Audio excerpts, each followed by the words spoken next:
They know that Steve is going to start because of that. Break the silence. Telling you. Okay, welcome to the August 15th afternoon work session. Sherry, I think you start Thank you, Mr. introducing our Chairman. future employees. We're gonna begin with our internship presentations, and as Xavier comes up to the microphone, let me just say we had 13 interns this summer, and we Good. knew we just had a little bit of time today, and so we had a tough time trying to pick which ones would come in front of the board and which ones would follow a different path. And so just to mention, the remaining 6 have other options. We have some interviews going on, and we'll have some televised on our blog of their presentations that we recorded, and then we also have a couple presentations at the leadership team meeting. But without further ado, I'd like to say how proud I am of all those students and them selecting Manatee County, and also with Xavier for coordinating this. He's done an outstanding job. So, Mr. Colon. Hello, thank you. Good afternoon, Mr. Chair, County Commissioners, the Madam County Administrator, Mrs. Brewer. How are you doing? Thank you guys so much for coming. You guys were introduced to these individuals all the way back in June. So, you know, this is kind of a full circle thing. We did say that at the end they would be some of them would be presenting to you, and here they are. All 14 projects that we had, one ended early, so the 13 that culminate here, they were cream of the crop. Their projects were picked out of a list of them, as they can tell you. Even some of the projects have been in the back burner for these 3 years that we've been doing this program. So I'm very proud of these guys. They're amazing individuals, and you'll be blown away by the work that they have done for the county just within 10 weeks. So just a little history. We did start in the summer of 2017. We've had 3 cohorts so far of summer. We've had 1 spring cohort, and they've done about 30 projects, 30 plus. So it's just amazing how it's gone from one cohort of 4 people to now 14 individuals doing a project over 10 weeks. And we'll see how far it gets for next summer as well. This is just a glowing picture of them right after they introduced themselves to you.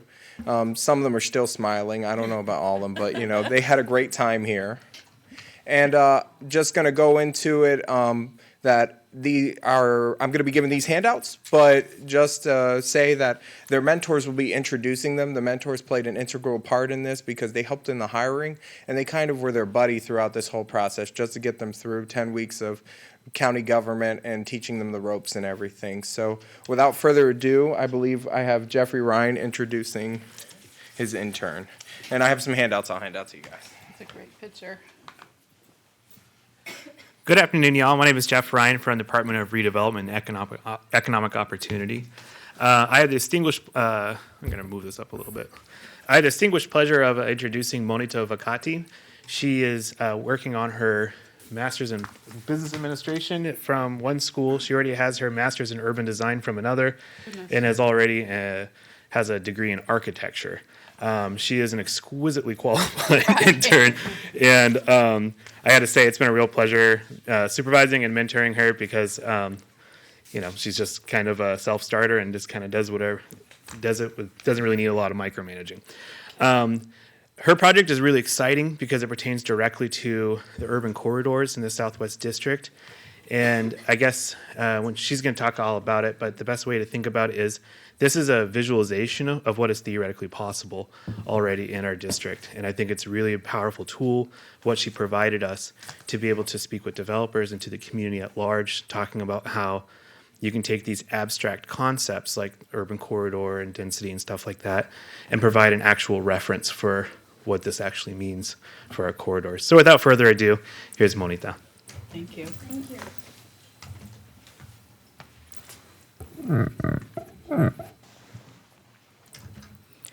Good afternoon, everybody. This is Monita Vakati.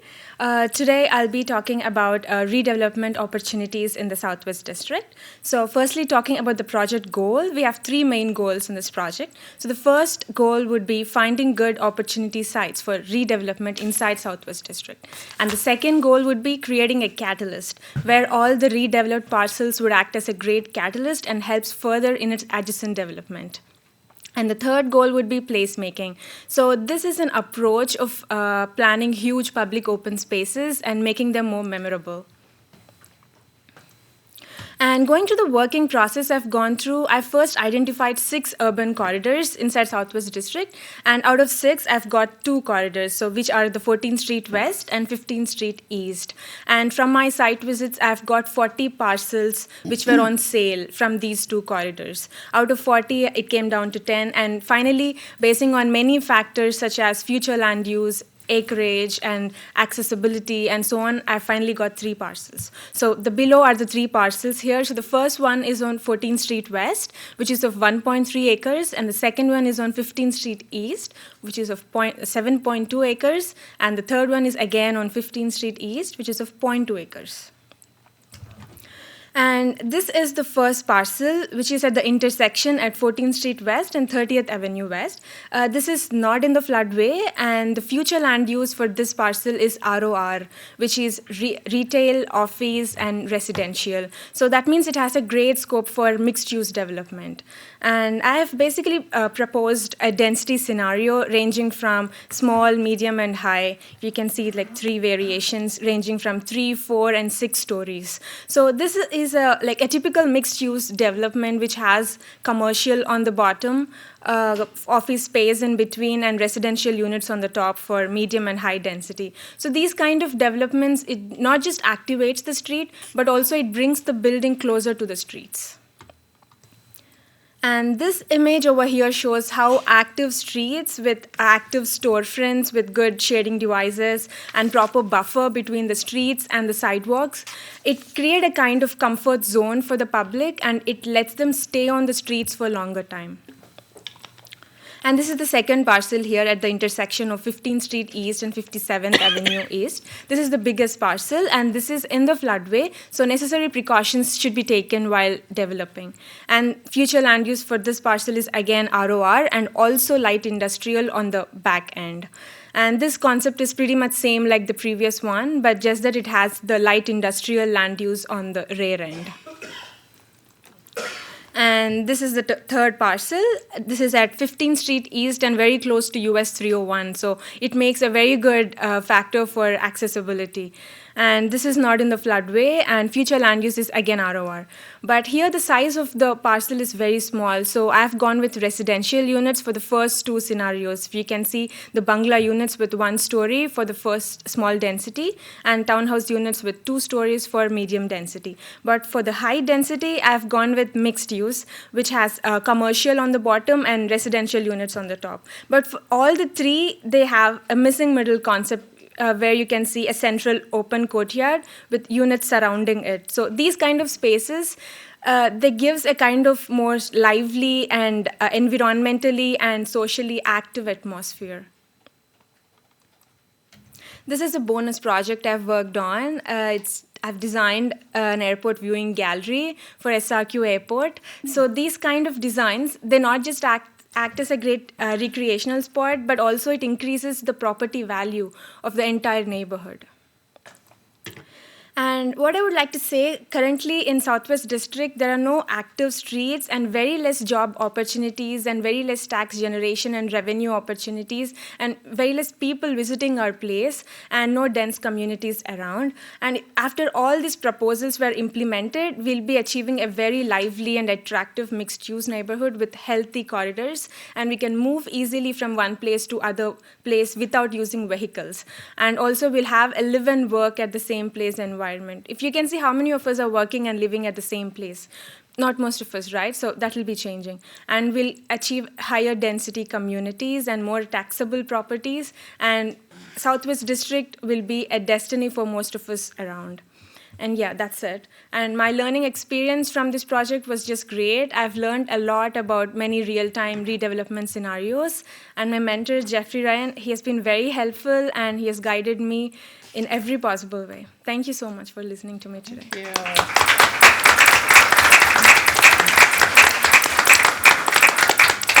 Okay, I've got our 2 planners up here. We're going to get some Commissioner questions. Let them Serbia. have it.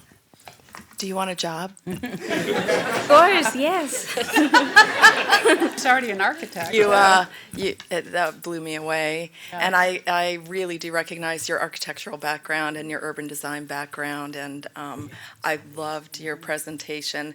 And one of the things I loved about it is when you help people to visualize what that's going to look like, it becomes less scary. About how many dwelling units per acre was on the highest option? So the 6-story? 6 units. This one, right? Yes. Yeah. It has 8 units. Per acre? 8 stories. So, Yeah. per acre? No, this is a 0.3 acre site. Yes, Yeah, so yes. it's- So it's like 25 units per Yeah, acre, almost about. around that, yes. And when people hear that number, they go, oh, we can't have that. But when they see this, Right. they Yeah. go, wow, Right. that's pretty cool. And the airport viewing gallery, I mean, Oh, that was wonderful. They should hire her. I used to, we would sit in our cars and call it the airport too. viewing gallery. Do that too. That's Done a every great year. idea. And so, so as someone who represents District 4, I like the 15th and 57th project the best. Right, Reggie? The other two are in Reggie's district. Fantastic job. Thank you so much. Thank you so much. Thank you. Commissioner Benak.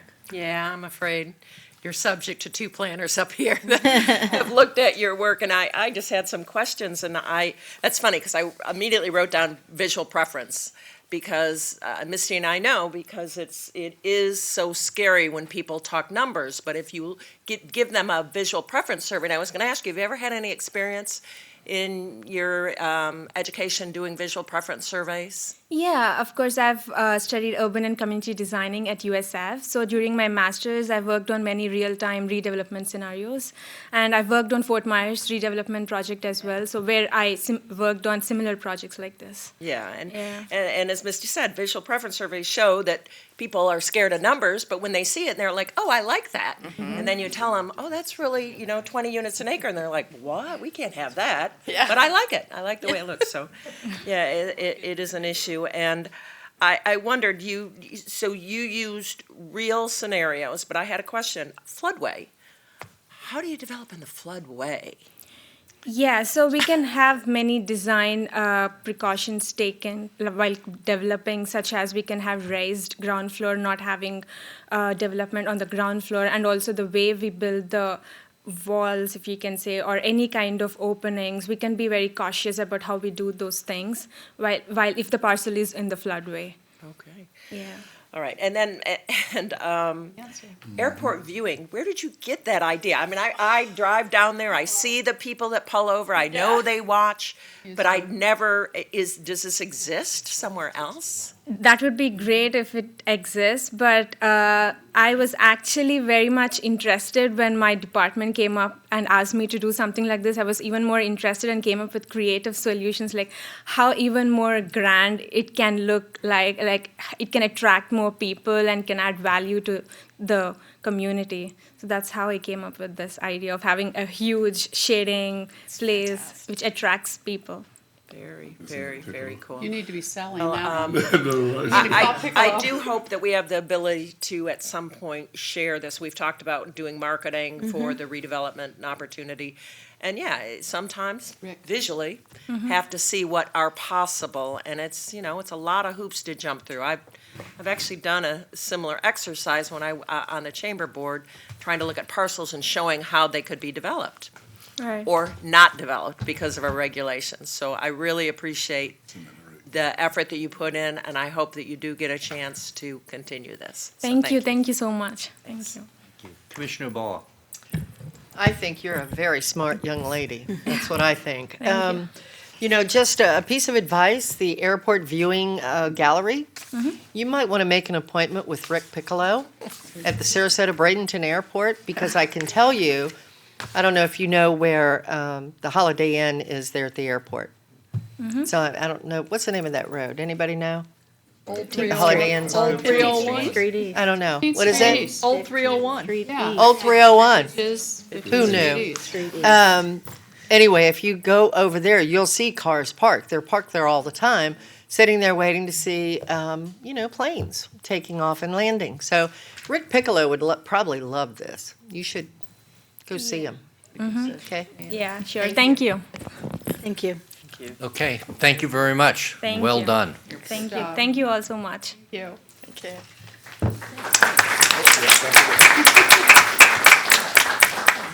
Just an aside, in this presentation, she has a bunch of hidden slides, which are more blown up, more detailed visualizations. So when you said about selling and all that, REO is definitely going to use this material. One good thing to know is this is a continuation of last year. Last year, we had Emily Baxter come in from Georgia Tech, and she did the rubric to really evaluate these opportunity sites and found some gaps where we can make tax revenue by developing these sites that, are either abandoned or they're underutilized. So it's wonderful to see REO build upon the interns that we've had, and hopefully next year, we can build even more. Okay. Those are cute pictures. Good afternoon, County Commissioners. I'm Olga Volanin. I'm with Utilities Department, and I am Water Quality Compliance Superintendent with Drinking Water Division. Brittany is my intern. She's awesome. First ever utilities intern, so it was very new territory for us. With Compliance Division, we're facing challenges. No one wants any compliance to be enforced on them, so people resistant. And we believe, to protecting water quality, but we think it's just educational outreach which missing. When people understand what program does, then it's a lot easier to move forward with compliance. So our idea was of creating educational video because people don't want to read anymore. We can put all information we want on the website. No one wants to read it, but video is a lot simple video, this concept. So it's why we were very lucky to find Brittany. She has very unique talents, and she will introduce herself. Film making is not her major. She is an accounting major. But it's more of the hobby for her, and she has extreme talent, and we're really hoping we'd get her back, next summer. But with that, Brittany. Thank you. Good afternoon. So Olga introduced me a little bit, but I am a rising sophomore at the University of Florida, and I'm pursuing a bachelor's in accounting with a minor in business administration. I am working on my 6th year of experience with video editing and video producing. I started when I was a freshman in high school at Southeast High School and completed all 4 years in the television production program and then all 4 years as a club member of our TV club. Good. So I have continued in college working with the Athletic Association, producing things for social media for all of the sports teams at the University of Florida. And I recently just got an opportunity to be a highlight producer for the football team coming this fall. Which one? Oh, cool. Which one? Which one? For the University of Florida's football team. Lord, I didn't hear that. Okay, good. The best one. That was covered. Okay. Okay. Congratulations. Thank you. It's a great so school. It is. So on to this project, I had 2 goals. My primary project goal was to show this product into a positive light, and make a video about backflow prevention and the cross-connection control program. So we're working to inform residents of Manatee County about the program and about the benefits and why it's necessary in a more positive way so that they can start to understand a little bit more and see all of the benefits that the county utilities provides through this program. Then my secondary goal was to create middle school and high school educational outreach information so that they can start learning about backflow prevention and cross-connection control. The importance of this is shown as there are over 78,000 backflows in Manatee County, and just from July 1st, we have over 500 new backflows. Wow. So each month, we're adding hundreds of backflows into the county, which means hundreds of residents are becoming more involved into this program. And they're involved in a program that they really don't know about. And so they're very confused and they don't understand why they have to follow it. So we're hoping this video allows these new residents and people who come from up north where they don't have backflow preventers, that's allowing them to start learning about the program and why it's necessary. So my first step in this project was to educate myself. When I started my internship, I did not know anything about backflow preventers or about cross connections or anything. And I think that that represented a lot of the public, that they don't know about what a backflow preventer does or why it's necessary. So I used reading materials such as textbooks and pamphlets to help get myself familiar, but then I also used hands-on experience by observing daily office activities with some of our team as they're answering calls from customers who have questions. And I also observed the daily activities of compliance officers because I got to go out in the field with them and see what it's like to interact with a customer who's having questions about their backflow assembly or testing a backflow assembly and seeing if it passes or fails, and then what the necessary steps are after that to help the customer. Then I got to write my script and start storyboarding. So I used the information that I learned as well as the rest of my team to help create a script that I thought was simple enough to educate the public, but also make sure that it's not too complicated to the point where they still don't understand. And then I used that script to storyboard my project, which is basically like creating a blueprint for myself on how I want to, what video I want to include and how I want to build my project.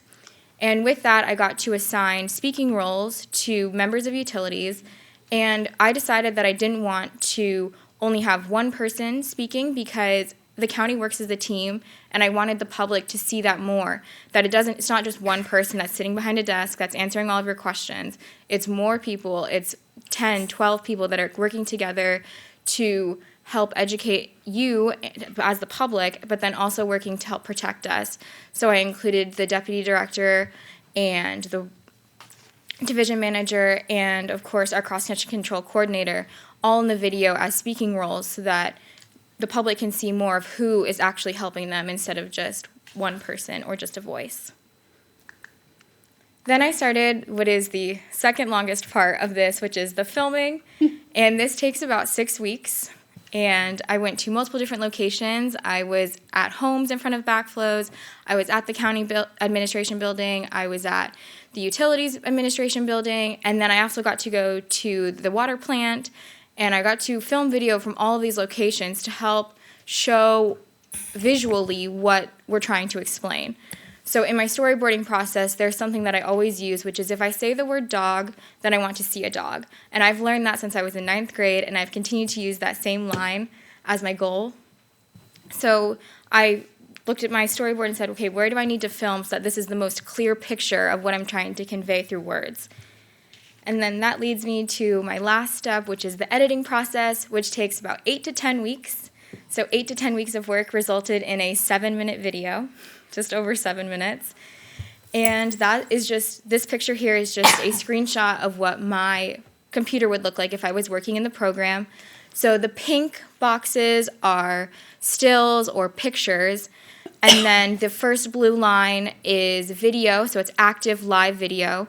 And then the next 2 blue lines are going to be audio lines, so this is recording voice, and then the green part is all music. So you're working with sometimes 4 elements at one time, not including transitions, and you need to color correct, so making it more clear, taking out the shadows, and then balancing audio, so balancing so that you can hear the person speaking, but also hear the music or hear whatever background noise. So I learned personally got to improve my professional skills. I got to learn how to work in an office with other people and coordinate schedules.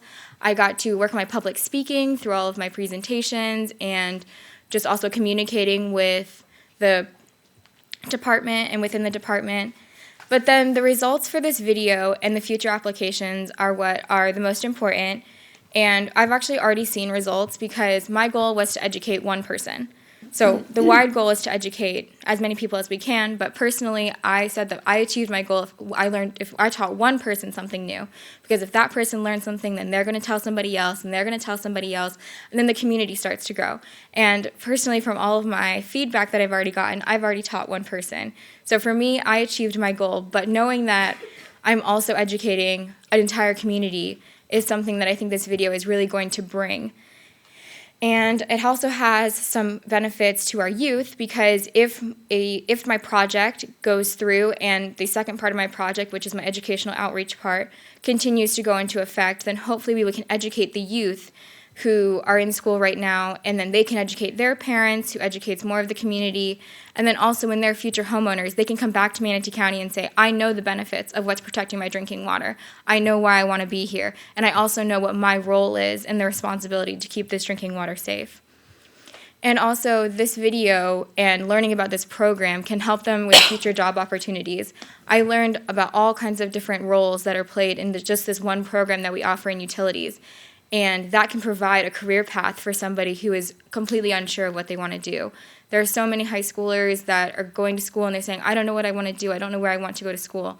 Well, by learning about some of the services that the county offers, especially ones like this one, they might be able to figure out a path or give themselves some direction and find what they're truly passionate about, if that should be drinking water and water compliance. And then just educate, completely taking out of that, also educating the employees of Manatee County. So we used this video actually yesterday in some customer service training, and now those customer service representatives for utilities are more informed about the program, and they can start answering more questions instead of themselves not knowing what it's about. So it's not just about educating the residents, but we're also educating employers of the county, which is also helping the residents. So either way, we're helping everybody in the community through some way or another. And I think that's the most important part. So I have my video to play if you want to see it and if time is permitting. Yes? Okay. Pressure, we have to see it now. We've been waiting.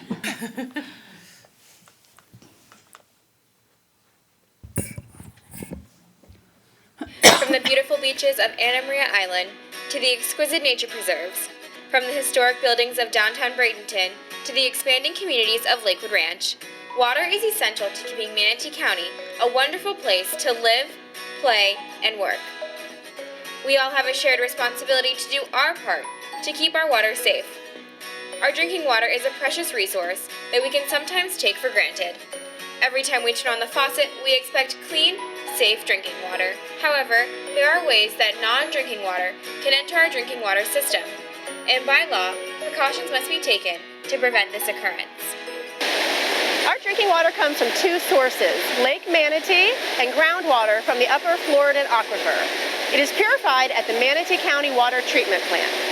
A multiple barrier approach is used to ensure the water meets federal and state drinking water standards.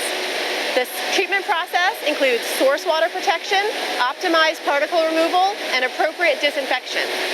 After the treated water leaves the plant, it is supplied to homes and businesses under pressure through the county distribution system. When the water passes through the customer's meter, it leaves the county system and becomes part of the customer's private system.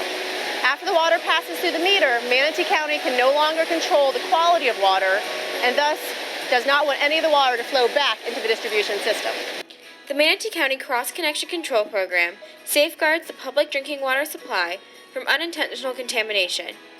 To preserve safe drinking water in our community, we all have a shared responsibility to prevent backflow of water into the county's water distribution system from our homes and businesses.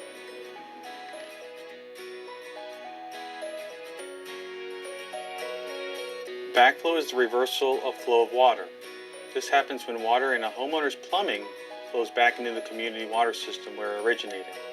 Backflow can occur when either the supply pressure drops or the pressure on the customer side becomes greater than the supply pressure.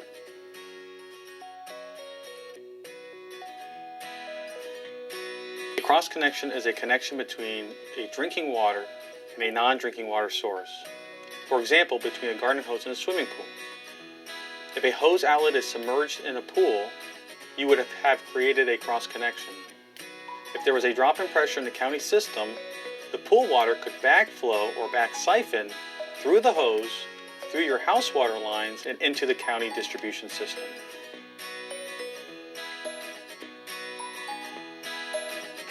It's important to protect against backflow because when the flow of water is reversed, harmful substances may enter the drinking water system. When this occurs, water is no longer safe to drink. We are all connected in our community via the workplace, the internet, and social media, but we're also connected in a less obvious way through our drinking water system.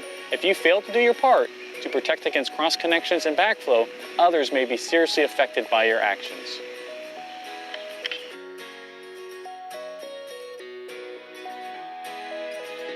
Backflow preventers are required for properties with an in-ground irrigation system, a secondary source of water such as reclaimed water or a well, a swimming pool, properties that are adjacent to a body of water, including a river, bay, lake, or pond, has a solar water heating system, has a fire sprinkler system, a commercial or industrial building, multi-story or multi-family residential buildings, or if a cross connection is ever discovered.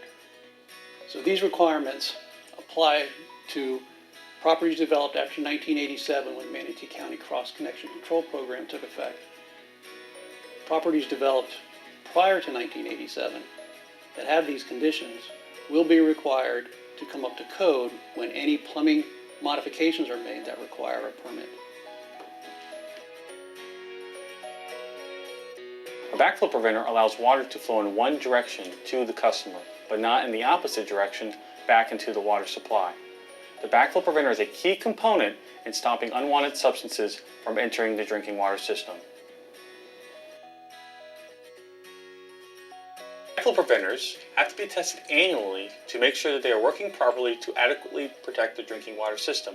Since backflow preventers are mechanical devices, they have internal seals, springs, and moving parts that over time are subject to wear and tear. The testing must be completed by a contractor registered with Manatee County. A list of certified contractors can be found online at mymanatee.org under Backflow Prevention Assembly Information, or upon request using this contact information.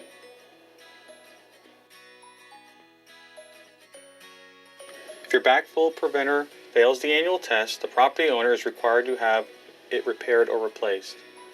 The owner can refer to the same list of certified contractors for repair or replacement as they did for the testing. We recommend getting at least 3 quotes before hiring a contractor. The property owner has 30 days to bring the backflow preventer into proper working order to avoid water service interruption.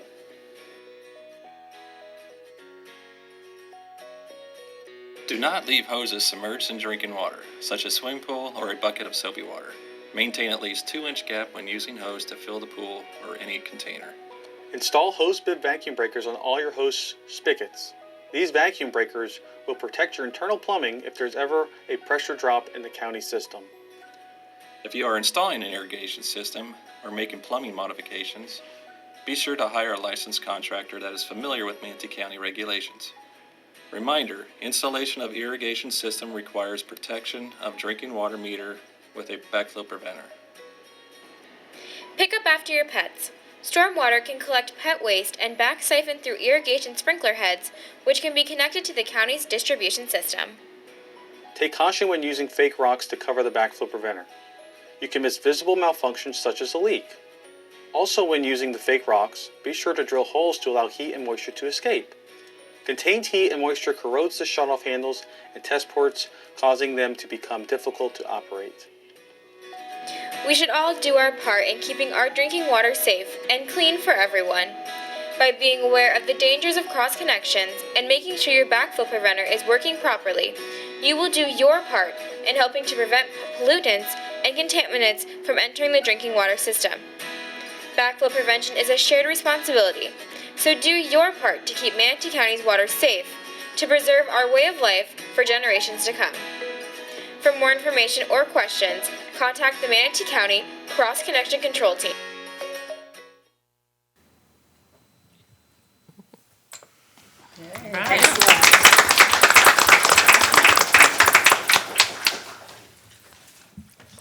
Okay, Commissioner Whitmore.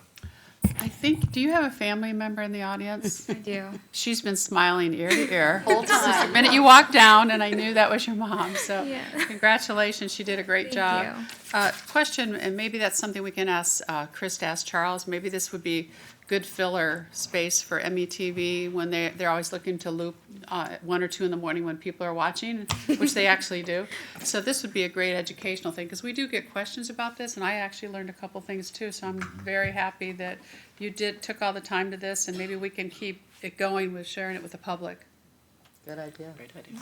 Commissioner Serbia. Sorry, just a note, it was posted, it is on the Manatee County YouTube channel, so it is for public consumption. If anybody wants to learn about backflows or you want to share it with the citizens, it is out there. And METV is automatically forced, Yeah. they always are looking for filler space, so that may be another option. Brittany, thank you for an excellent presentation and video. And I was concerned about you following our first speaker, who was fantastic, but there was nothing to be concerned about because you are equally fantastic. And I learned something too. And I'm not going to say which thing I need to correct, but there's something I need to correct. But great job. And to have a CPA student who is so creative, you are best all around, right? In your high school, were you? Yeah. Best all around, yeah? Yeah, You got the sort of, trophy. yeah. Yeah. Great job. Thank you. Commissioner Benak? Yeah, I can't help but think of your future also, someone who is so knowledgeable of how to put together a film, but has your financial background. You could be running you could be running a syndicate or something at some point. So thank you for coming to us and using your skills so well to put together something so important for our community. Well, thank you for having me. This experience was an honor and a pleasure for sure, and I'm really glad that I got to be the first intern to represent utilities. Yeah, who knew utilities were so cool? That's what I was thinking. You made it cool. Preventers. Yeah. Well, thanks. Wow. Great job. Thank you very much. Thank you.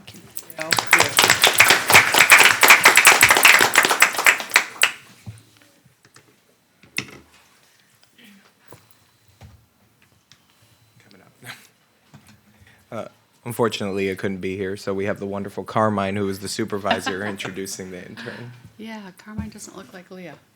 No. Chairman, Commissioners, Ms. Corrier, Ms. Brewer. My name is Carmine D'Amelio. I'm with Property Management, and kudos to Leah because she was the mentor on this project. She couldn't be here today. In a minute, I'm going to bring up an amazing young woman. Her name is Maggie Gaughan, and she is incredible. She's a recent graduate from University of South Florida, go Bulls, and she put her heart and soul into this project. 10 weeks of kayaking, riding gators, and Toro Workmans, and never complained once. In fact, she produced and collected 40% more data than we had projected from the start of the project. Good. She's amazing. She's going to talk about Mapillary. I don't want to steal her thunder, but it's a 360-degree camera that captures 360 degrees, and we can utilize it on our trails and our preserves and our parks and give some people at home an idea of what it really looks like in those areas without going out there. Cool. So without further ado, Maggie Gaughan. Thank you. Thanks, Carmine. Hello, good afternoon, everybody. I'm Maggie Gaughan. I'm a recent grad from University of South Florida, St. Petersburg. I recently got my degree in geospatial analysis with a concentration on the environment. So, my project was mapping our county trails of the parks and preserves, and I was using a new tool called Mapillary. So it's similar to Google Street View. So the reason why property management decided to go forward with this project was we don't have a catalog of all of our trails, so there's no way to assess needs of maintenance easily or ADA hazards, and people aren't able to view the trails before they go on outside. So, introducing Mapillary. So, like I said, it's a street-level street-level data imagery tool. So it uses up to 4 cameras. You don't have to use 4 cameras. Just all the angles that you want to capture, just place them as necessary. Each camera will snap 1 photo per second. And after I collect my data, I then upload it onto Mapillary, which is then converted into video or photo sequences. And on Mapillary, it's really convenient because you can use the map view, which you can just pinpoint different spots and go point by point, or you can use the street level tool. And that will play a video, and it's like you're right there in the trail walking along. So the objectives for this project, I wanted to use Mapillary to obviously create an imagery catalog of all of our trails. I also wanted to be able to use my data to analyze our trails in needs of maintenance. So in regards to ADA compliance, potholes, restoration projects, things of that nature. I also wanted Manatee County to be able to use Mapillary to promote our parks and preserves amenities and show how beautiful and gorgeous they are. And also to show that Mapillary is a really accessible and fairly simple tool to use that a lot of different departments can use for various projects as well. So, of course, I had to capture data, so I had to go out on the trails and do so. We have a few different types of trails throughout the county. So we have biking trails, we have walking trails, we have kayaking trails. So for biking trails, luckily I was able to get a cart or a gator, not an actual reptile. And so when I did the biking trails, I would do 4 cameras. So front, right, left, and back. And then walking trails, I had this nifty helmet where I put the cameras on front and back. And then I did have a right and left camera, but I found holding right and left was a little bit better than the helmet. And then kayak trails, of course, I had a kayak. You know, it's a beautiful day, why not? So I just mounted 2 cameras front and back. And with every great project, there are going to be a few bumps in the road. So the data upload process, I was like, oh yeah, sounds totally easy. By the end of the project, I had over 800 gigabytes worth of data. So the uploads, you can see that black screen, that is what the upload process looks like. It's a batch file. I thought that would take a few hours. Turns out it took a few days. So I had to organize and create a system to where I could do my uploads efficiently. And then with imagery, I had to make sure that I was capturing the best shots that I could, so switching up my gear and things of that nature. And then, of course, getting the tools that I needed. So I obviously don't have a golf cart or a gator. So Carmine hooked me up with some connections throughout the parks and preserves, and the staff was nice enough to let me borrow some things. And the results, the good part. So I initially was assigned just 6 parks to take care of during my internship. I ended up doing 20 different parks and preserves. All the way from Coquino Beach, I did that on my first day, pretty nice office there. Bunker Hill, GT Bray, Jiggs Landing, kind of all over the place. In total, I was able to capture over 30 miles worth of trails. And like I said before, over 800 gigabytes of data. And I was able to establish some nice county and community connections, like Kayak Jack. He let me go out for free on the kayak because he was interested in my project. I wanted to see the results of it. So it was a really great opportunity. It was a lot of fun, and I learned a lot. And of course, we want to keep using Mapillary as a tool because currently it is free, so that's really nice for the county. So plenty of different projects that it could be used for. So marketing and outreach. Breezing Through Manatee is an app that's in the works for our property management site. So it shows different amenities throughout the parks, or throughout the counties. So if you were to click on Neil Preserve, imagine just it playing a video of you walking through Neil Preserve. That would be pretty useful. And using it at the Visitors Bureau to entice people to come visit Manatee County, Chamber of Commerce, and then also for environmental value, so we could use it to assess storm damage, restoration projects, and then process improvements like for land acquisition or public works to check out some parcels that they might be interested in. And that is my project. If you guys like, I can show you Mapillary. Oh, yes. I believe it's hanging. Pretty neat, This, yeah. we are looking at the street view. Xavier, you can just hit play and it'll run through. Oh, yeah, just like you're walking. Isn't that so cool? So luckily we don't see like this, but you can get the gist. So you can see the cracks in the sidewalk, you can see the view of the beautiful trees. And you can use those arrows to switch up the camera view as well. Where is that? This is at GT Bray. GT Bray. Oh, okay. Wow. Steve, you should know that. He walks it all the time. Yeah, and see, he's playing with the map view, so you can see the trail that I went on. And if you zoom all the way out, you can see all the places that I went to throughout the county as well. Whoa. Well, not That's that far out. cool. But yeah, do you guys have any questions about it? Commissioner Benak has one. Actually, I have a comment more than a question. I don't know about you guys, but this is one of the things that I hear from constituents the most, that they say is one of the best things about Manatee County is our trails, whether it be greenway trails, whether they be blueway trails, the opportunities. So you've just put these opportunities front and center. So this is really exciting.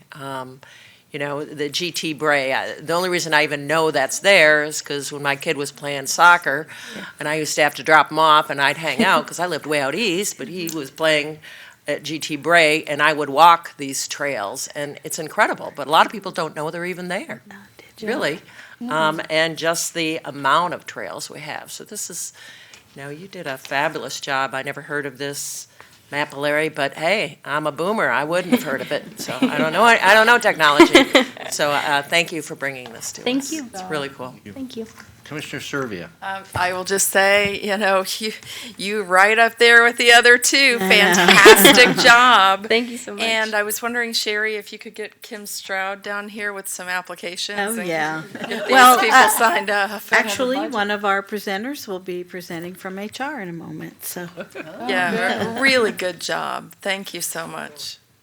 Yep, you. absolutely. Thank you. I appreciate it.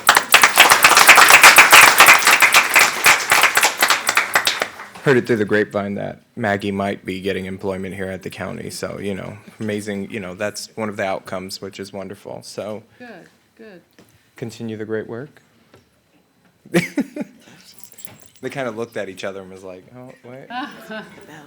It's time. It's time. I love how they did the pictures.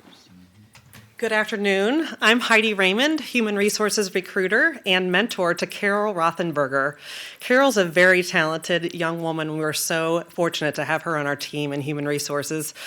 She is a rising junior at the University of Florida, majoring in information systems. Carol? Everybody, I'm Carol Rothenberger, and I'm the social media intern for the HR department. I was born and raised here in Manatee County, so I'm so grateful to be working here and to be able to give back to my community and to share with you all what I've been doing these past 10 weeks. So with that being said, we'll get started. So our opportunity in HR existed because 1/3 of Manatee County's workforce is eligible for retirement within the next 5 years.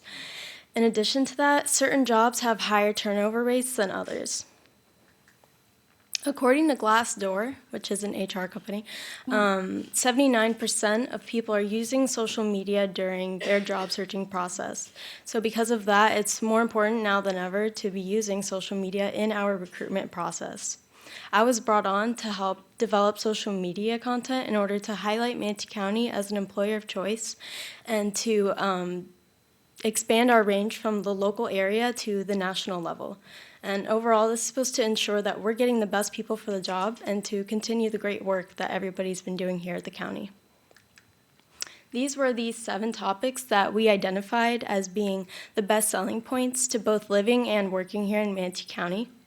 In addition to these 7 videos, I also wrote and shared an internship blog where I talk about my internship experience, and I hopefully encourage my other colleagues to participate in the Manatee County Results First internship.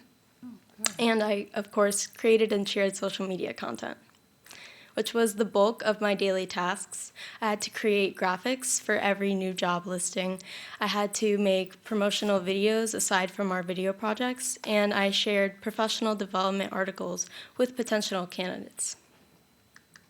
These were some of the softwares that we used, which included Canva, Adobe products such as Adobe Premiere and Audition, and Promo. This is a quick summary of all the things that I've learned during my time here, but I think most of all I was able to gain a new perspective on working in local government, and I'm grateful for the opportunity as a whole. And with that being said, I would love to show you guys one of the videos that we worked really hard on, and that's our benefits video, which highlights Manatee County's really great benefits and hopefully encourages some people to join our team full-time and take advantage of these benefits. Good. Cool. When you work with us at Manatee County Government, you'll be doing more than making a difference in your community. Our full-time employees are offered an exceptional benefits package, including a unique wellness plan, generous paid time off, pension, tuition reimbursement, and more. Working with us in public service also may qualify you for PSLF, a federal program that can forgive the remaining balance on your direct student loans. Imagine a career that transforms your future, family, and community. Begin with us by visiting mymanatee.org/jobs and explore our career opportunities. Together, we're doing more than just work. It's work that matters. Very good. Very good.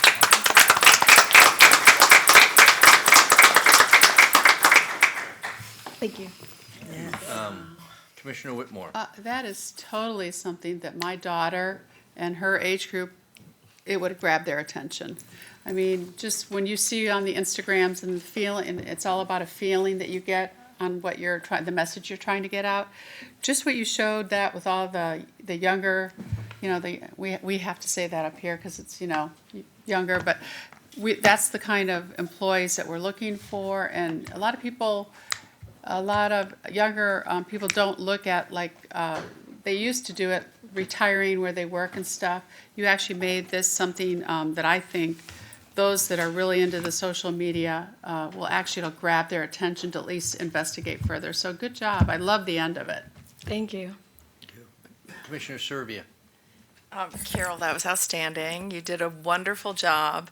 And I remember, and maybe some of my colleagues remember, when we needed a job, we would go and look at these little tiny ads in black and white print in the newspaper. And, you know, you couldn't tell very much about what the job was.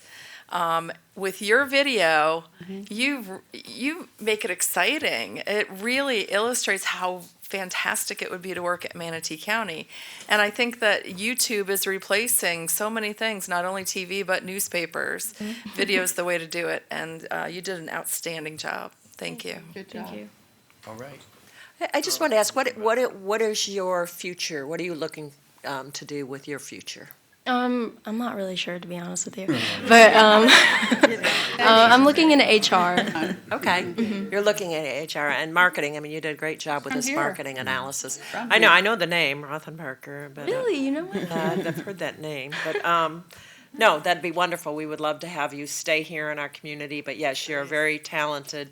You're very tuned in to, like Carol said, to what we need, and we need to sell. We need to sell the county. We need to sell this because it's an extremely competitive job market, and I'm sure you know that. Working in HR, you know what some of the challenges they have. So thank you for what you do. Thank you. Yeah, for me, I thought it was very, you know, again, we keep hearing about, you know, the county's got a lot of old farts that are getting ready to retire, you know, so it's. That's how you feel. You know, it's just a reality that we're Present facing. company included? Yes, yeah, absolutely. A lot of us up here maybe need, but anyway, you know, but I think it's, you know, that type of marketing stuff that you're putting together that will attract what we hope will be the next generation of employees in Manatee County and lead us into the next century, if you will. So, great job, I think. Thank you. Thank you. Good job. Thank you. Wait, I'm on the board. Oh, sorry. Speaking of old farts. God, I'm glad I didn't have my button pushed after that. You know, let the record show, he's older than me. And the last time I noticed, he's also the oldest up here on this dais. Just saying. Yes. You know what? Experience. It's okay. You know what? I was one of those. I remember back when I was your age, looking through the classified ads in the newspaper. I think Misty mentioned those. Wow. I mean, now with what I just saw of your video, I mean, I'm sitting back, and there's many times that, you know, I wish I was like a few years younger than I am.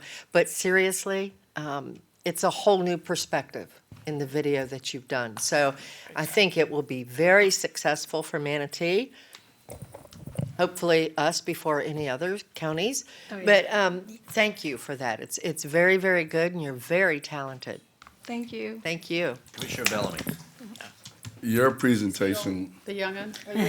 The youngest. Youngest? He's the youngin. I'm probably the youngest. Yes. But I think what we need to do is compliment the millennials. They're on the move. Yes, they are. And what they're doing is taking technology, and enhancing the way our county communicates. Right. And enhancing the way jobs and skills can take and impact the community. And we commend you all for that.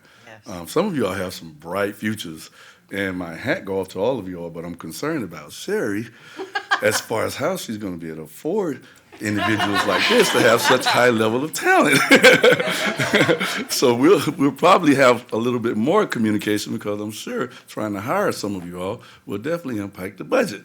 So let's be it's definitely. Think about our benefits, remember? Just Exactly, think about the that. benefits. So great job, all of y'all. Thank you. Thank you. Okay, thank you very much, great job. All right. Just a quick note, Gen Z starts at 95, so a lot of these individuals are the generation after us, millennials. So we're getting old too, so, we're not the new kids on the block. You know, that's not making us feel better up here, just so you know. Okay. I stand corrected. Especially him. You should know that was Z. I didn't. That's it. Good afternoon, everyone. Ryan Suarez, Planning Manager with the Transit Division. Today I have the pleasure of introducing Miss Giovanna Ureña. Hopefully she's standing behind me, yes. She comes to us from Florida Atlantic University. She did come up here. She lives in Miami. That's where her family's at. So she did move up here to spend the summer with us at the Transit Division. We are very grateful to have had her. We don't have a fancy, cool video, but we do have some really cool technology that we are rolling out actually next week. And she assisted us with some of the work that's related to that deployment. And I'll let her do the talking as far as what she did. So, Giovanna? Thank you, Ryan. Good afternoon. My name is Giovanna Ureña. I'm actually from Miami, as you mentioned. I'm currently working on my bachelor's degree in urban regional planning. And I came here because during our interview process, Ryan, my mentor, mentioned that they're working on a real-time system launch. And that reminded me of all the summers that I had to take the bus in Miami. I had to wait for up to 2 hours sometimes, not knowing when my bus was going to arrive, and I didn't have a phone back then. So it was very excruciating. And so I came up here to help validate some of the announcements. And my objective was to validate the announcements on board of the bus, the station, as well as the mobile application and our website. I also help with some of the public outreach activities. And now to QC validating everything, I wanted to make sure that I validated the announcements, reviewed the web and mobile site, as well as to analyze the station monitors. Now, to validate the alerts announcements, I wrote about 3 to 5 buses every single week, which can be very dizzy for some of us. And I wanted to make sure that the verbiage was correct, the timing was right, and that I had enough time to pull the cord and reach my stop on time. I noticed that some of the announcements weren't going off at all, and I was able to get with my IT team and have it corrected immediately. Now, another component was to review the website and the mobile application. And as you know, I'm not from here, so I have no idea what the bus numbers are, what the bus routes are, the bus route numbers are.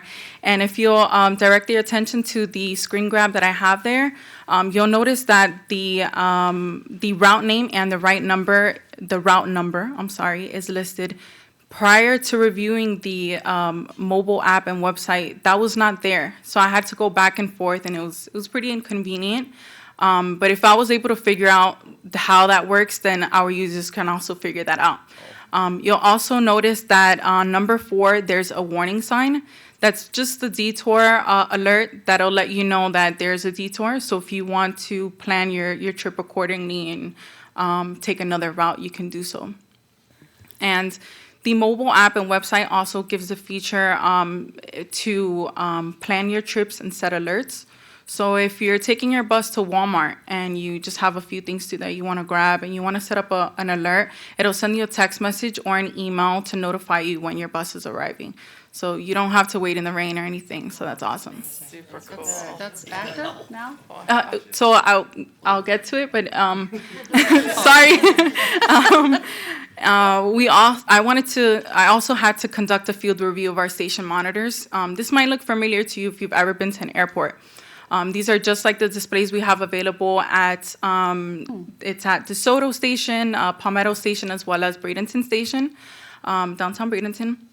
It basically lets you know what the schedule is, if there's any detours available, what time the buses will be arriving, and if there's any delays.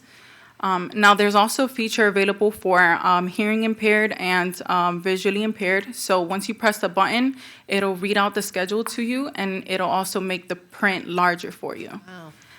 There's a second feature available for Spanish speakers. So once you press it, it switches the screen over to Spanish language. When I went to go review them, there was a few adjustments that we wanted to make in abbreviation and spelling. So we were able to get with the vendor and have that fixed as well. And our next steps is the launch date. So this will be available to our passengers on Monday, August 19th. I was able to help with setting up some of the public outreach activities where we'll be distributing printed materials. Unfortunately, I won't be here, but our team will be setting up at some of our colleges and our stations as well. And we'll also have at our stops, every one of them, if you can see here, I had some handouts available. This is what they're going to look like, and it has a QR code available. I'm not sure if you have in front of you the handouts, but if you can, if you have yes, that's what it looks like. Thank you. Steve. So the QR code, basically, once you pull out your phone and open up the camera, it's going to take you directly to the stop that you're at. So it'll pull up all the information on the schedule, any detours, anything like that, on whatever you need to know on your route. And I cannot stress how important this is to our passengers, to people and passengers who commute daily, as well as to tourists, because this would have been very helpful to me on the first day. But I thank you for your time, and thank you for listening. Thank you. Yay. Amazing. Commissioner Servia. Giovanna, thank you so much for what you've done, because the success of mass transit is making it more convenient. Absolutely. And that's just what you've done. And I think that that's going to make a big difference, hopefully, and leave it to a planner to do that. So thank you to whoever's hiring these great planning interns. Excellent job. Thank you. Commissioner Whitmore. The QR reader, it used to be called Mophie, remember, on all the windows, and where you could go onto this, and then you could put in your phone and it would tell you, it was advertising. Yes. It's called a QR reader, and it would be an app on your phone, because I think I deleted it. I was going to. So no, you actually don't need an app at all for the QR code. Okay, so how do you do it? So you basically pull up your camera, like if you want to take a picture, and it'll read it right away, and it'll pop up on a link at the top of the screen, and it'll take you. Go through the app anymore. Mm-mm. Okay, thank you. I Well, was wondering how to do it. We do have the map, the app available. We're gonna have it available to our community members. It's gonna be called My Stop Mobile. So once you log in and set it up. It did it immediately. I think the iPhones automatically read the QR barcode. For some of the other Android phones, and I don't know which model, you'll have to download an app, a QR code reader application. That is great. Thank you. And thank you for helping us clean it all up. Thank you very much for your time. Thank you. Commissioner Ball. Right. Wait. Got more accolades. I'm back. coming. He actually remembered me this time. So, I got to tell you, probably, I don't know, 8 years ago, I had one of those. It was a little symbol that went up by my retail store. I have a jewelry store, and it was up by the door. And you could take your phone and take a picture of it, and it would open our website. Right. It never occurred to me that years later, something like this would be happening. And Misty's right. I mean, the transit, it has to be convenient. It has to be a good experience. This makes it so much easier for so many, not just younger people, but us older people like Steve, to be able to go and enjoy and have the bus ride. So it's really wonderful. Very, very good. And I'm sorry that you won't be here to see it. I will It's first definitely come day. back to visit. So thank you very Right. much for welcoming me. Thank you. Thank you. Commissioner I just- Benak. I just want to say also, good luck to you being an urban planner. I have no doubt that you will make some community a much better place, maybe Manatee County. Yes. But I did have a question for you. So you rode the bus quite often. Yes, ma'am. Yes. Did you get an opportunity to talk to some of the folks that ride the bus? Absolutely. I made a few friends actually on riding the bus. There's many interesting characters on the bus. And they're definitely very friendly. Everyone is very welcoming. So I went to say hi. Hey, do you guys notice anything that you might need on the bus? I would even speak with the operators at the booths. I would speak with them just to ask them, hey, is anybody asking you any questions? Just to see what our community needs, because that's very important. I'm glad to hear that. I assumed that you did, but I'm glad to hear about your experience because, riding a bus is, some people just don't think about it. But now that we're making it so much easier and convenient, that's what it has to be, to get people to be able to ride transit. It has to be convenient. But we're also glad that you made it cool. So, Yeah. Thank you. Yeah. Thank you so much. Thank you. Thank you. Very well done. So facilitating this program, I'm kind of their hype man too. So when they first do their draft presentations, a lot of them are like, well, I just did this. And I said, when she showed me, I was like, you validated. You saved us thousands of dollars Yeah. before activating something to make sure it worked properly. And she was like, that's a good idea. So, these guys did amazing work. Sometimes they don't realize it until they start presenting to people and we tell them how amazing it is. Thank you. Oh, look at Nice picture. Good afternoon, Aiden. Aiden Stockdale with Parks and Natural Resources. So I had the pleasure of working with Carolina on this project. This is actually our third diversity communication intern, so we've really loved Xavier and the whole intern project. So we've had a series of interns that have helped us with various tasks, getting new users out to our parks and preserves, whether that's translation services or new exhibits. So Carolina is helping us tell the story of Emerson Point and the history of the Palmetto Terracea region. Well, thank you for that. And they say third is the best, so hopefully I can bring that. Thank you for that introduction. And just to reiterate, my name is Carolina Montez, and I'm a recent graduate from the University of Florida with a BA in Political Science, International Studies, and Russian Studies as well. And so just to give a brief overview of my project this summer, my objective was to better incorporate and better represent the history of a specific minority group onto our educational signage at one of our preserves. And so to yield this result, we figured the best way would be through creating 3 bilingual signs that have Spanish and English that emphasize and tell the story of the Hispanic population and their impact in our county. And we wanted to specifically focus on the Hispanic population because they make up our largest minority group at around 17% as of 2017. So overall, this project wanted to build a stronger relationship between our local county and our history and our residents that are already here.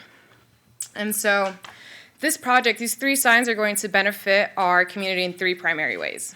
The first is that it's going to promote our tourism industry, which, as we know, is our most powerful economic engine behind Manatee County. And so if you look at the chart that I have, in 2018, Florida received 10.8 million visitors and tourists from overseas or international visitors. 29% of them, that's almost 1/3, came from either South America or Central America, where the native language is Spanish or the official language is Spanish. So these signs are going to help be more inclusive of other languages and visitors as well. Our second benefit is that it's going to increase our participation by including more history and languages as well. It's going to reach a larger demographic audience where more people are going to feel that connection to the land they're visiting. And the third is that our community is taking advantage of our rich history and our diversity that should be celebrated. And we've really set that example for other counties to follow. That way we are representing history equally. And so the topics I decided on for these signs are that of the Cuban fishermen ranchos.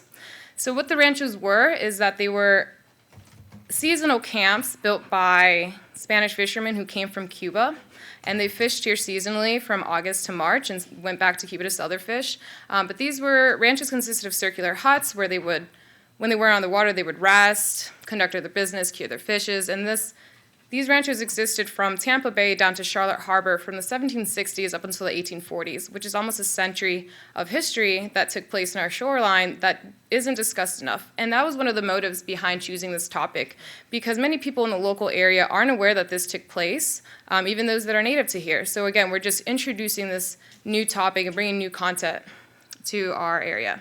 And the other motive behind choosing this topic is that it's inclusive of other ethnic groups as well. At the ranchos weren't just Spaniards, but there also lived British people, Seminoles, self-emancipated slaves, and other U.S. fishermen who came down to join the business. So it's not exclusive to just the Hispanic population, but other people from other backgrounds are going to relate to this sign and this history in some degree. And so for some logistics on the location, we decided the best preserve to place these signs would be Emerson Point Preserve, primarily for three reasons: the higher traffic of people. So again, these signs are going to get the most exposure here. Secondly, Emerson Point is located in Palmetto, and statistically there's a larger Hispanic population there, so it has more exposure to our intended audience as well. And third, for geographical reasons. There is historical accuracy of this location. Many documents and accounts and journals record the Terracea Bay area and Manatee as being a popular area for these ranchos. So there is historical accuracy to Emerson Point as well for the ranchos. So those are the three reasons behind choosing Emerson Point for these signs.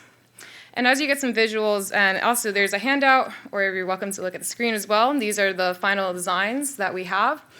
The first sign, topic 1, discusses what the ranchos are. The second one talks about the mixture of cultures who worked and lived there.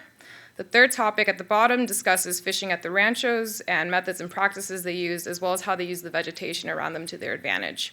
But the big takeaway from here is that on the left is English and on the right is Spanish. So these signs are translated, and more people are going to be able to enjoy them as well as our tourists. And so for a summary of this project, big three things that I did. There's many other minor steps in there in between, but essentially consisted of conducting historical research, going through state archives, city archives, talking to rangers, archaeologists, which was one of the challenges, just to meet with everybody that I could. And then deciding on a topic that I think would meet this objective, which I think I accomplished very well with the ranchos.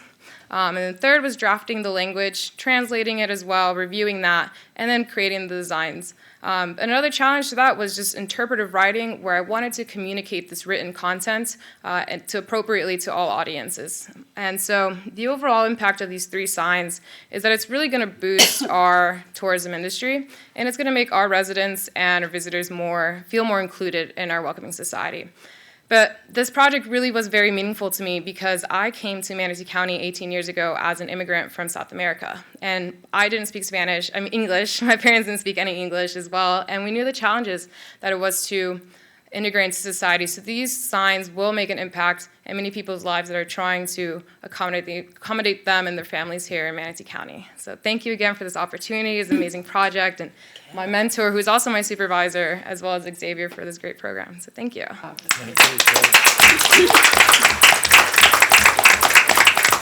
I'll entertain any questions or comments you might have. Commissioner Surya. Yeah, sorry. I'm so excited by all of you. Carolina, that was a fantastic presentation. And one of the things I loved about it is that we don't hear a lot about our history before the Civil War. And so for you to bring that to light and for us to celebrate that, that's really great. That's something I don't think we've done before. Wonderful job. Thank you. Thank you for your attention. Commissioner Whitmore. And a bunch of us read the book Miguel Bay, and a lot of what you were talking about was in there. Oh, absolutely. And I don't know if you've read it yet. It was local authors here that has generations of family, and actually was talking about the Emerson Point, the Terracea, and the rancheros there. So it was just so cool hearing you talk about this when a lot of us just read it this summer. So great. I'm glad you had some exposure to it. And it is such a big part of our history that we're able to for more people are able to learn about. Even being native to Manatee County for the majority of my life, I wasn't aware of this history, and it was almost slightly ignorant of me, but also just, I think a big part of it was just bringing this history to light so more people are aware that this took place and people are connecting to our land. And we have such rich history on our coastline. These were essentially the first fishing businesses on our shore. And as we know, our fishing industry here along Cortez is so vital and so important. And so it's important to just build that foundation, historical foundation that we have here. Thank you. Good job. Thank Great you. job. Great, Thank thank you you so very much. much. Thank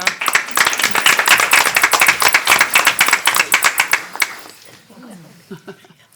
And as mentioned, that was their third one. You guys have seen the presentation of Allison Clark on the migrant farm workers. They get to choose their topic, so it's kind of fun when they pick it's a surprise for us. But it's been like they've been doing it and they love it. They begged me this time. I was like, because we had another one for Parks and Natural Resources. So it's always great to have these on-flowing, continuous projects going on. Good afternoon. I am not Lee Washington. He had to go to an appointment, so I'm stepping in for him to introduce you to Alexander Siegel. He's a local resident who graduated from St. Stephen's and is now entering his junior year at Columbia. So we were fortunate enough to have him come on board with us to work on our Veteran Services program, and he has put together for us something very great that he's going to now tell you about. Good. Columbia, yay. I don't know, Carolina, I always heard that sixth is best. So, Commissioners, County Administrator, I'll introduce myself again. I'm Alex. And I was brought on by the Veteran Services Department to execute a memorial to our Gulf War era service members and veterans. So, residents of Manatee County who served, and especially those who gave their lives in the Gulf War, the Iraq War, and the war in Afghanistan. I would like to start off by sort of giving you a brief lay of the land as it was for Gulf War era veterans locally before we began our project. So first and foremost, no complete or accurate list of Manatee County's fallen even existed. The most that existed in any published list were 8 out of the 9. So pictured left is Staff Sergeant Bill Hassenflew. His father actually worked here in property management, I believe. And he was omitted as recently as May 2019 in a published list by the Bradenton Herald. Pictured right is Army Specialist Justin Schmidt. He was mistakenly omitted from Manatee High School Alumni Association's list of deceased military alumni. So we corrected that in partnership with them. But there was a lack, and this is just to say that that lack had real consequences. So it's something that we thought we could step up and provide a public resource to fix. More broadly speaking, Manatee County did not yet feature a place of its own for Gulf War era veterans in particular. Obviously, we do honor them, but they're usually lumped in with the other groups of veterans that we have. For example, there's not yet a monument at the Veterans Memorial Park for this era. Wow. So, keeping those issues in mind, we centered ourselves around 4 main goals in executing this project. First, obviously, to create an accurate list, and then to honor the people on that list appropriately. In doing so, we had to maintain flexibility, given to the fact the wars in the region are still ongoing. Mm-hmm. So we had to find a medium that would be flexible. We also wanted to make sure that we weren't going to forget the broader community of Gulf War era veterans, because, like we said, there isn't a place for them really in the county yet. So we wanted to make sure to keep the broader community in mind because they've all sacrificed something. And then finally, we also wanted to make sure that we were deeply and meaningfully involving families in the project because obviously that's important. So finally, the results that came out of that. Phase, I like to call it, I've decided to start calling it roughly a 2-phase project. So keeping with the theme of repeat internships and projects like that. Phase 1 is the project that I've executed, and that is basically the list and then how we decided to honor them. So we created a virtual interactive memorial on the county website. It went live about 5 minutes before I walked in here. And so that's the link at the bottom. It's www.mymanatee.org/fallenheroes. /fallenheroes. So we've also included in that memorial audio recordings from the family members. I'll be playing one for you in a bit, but that's how we decided to meaningfully involve them. Phase 2 is still under very, very early development, given that this project launched 5 minutes before I walked in here. But The plan is, hopefully, the Veteran Services Department would like to put together something for a physical monument somewhere in the county that honors the broader Gulf War era community. That way it can be generic, and we can put it up before the wars in the region end, given that the fact that that might be some time from now.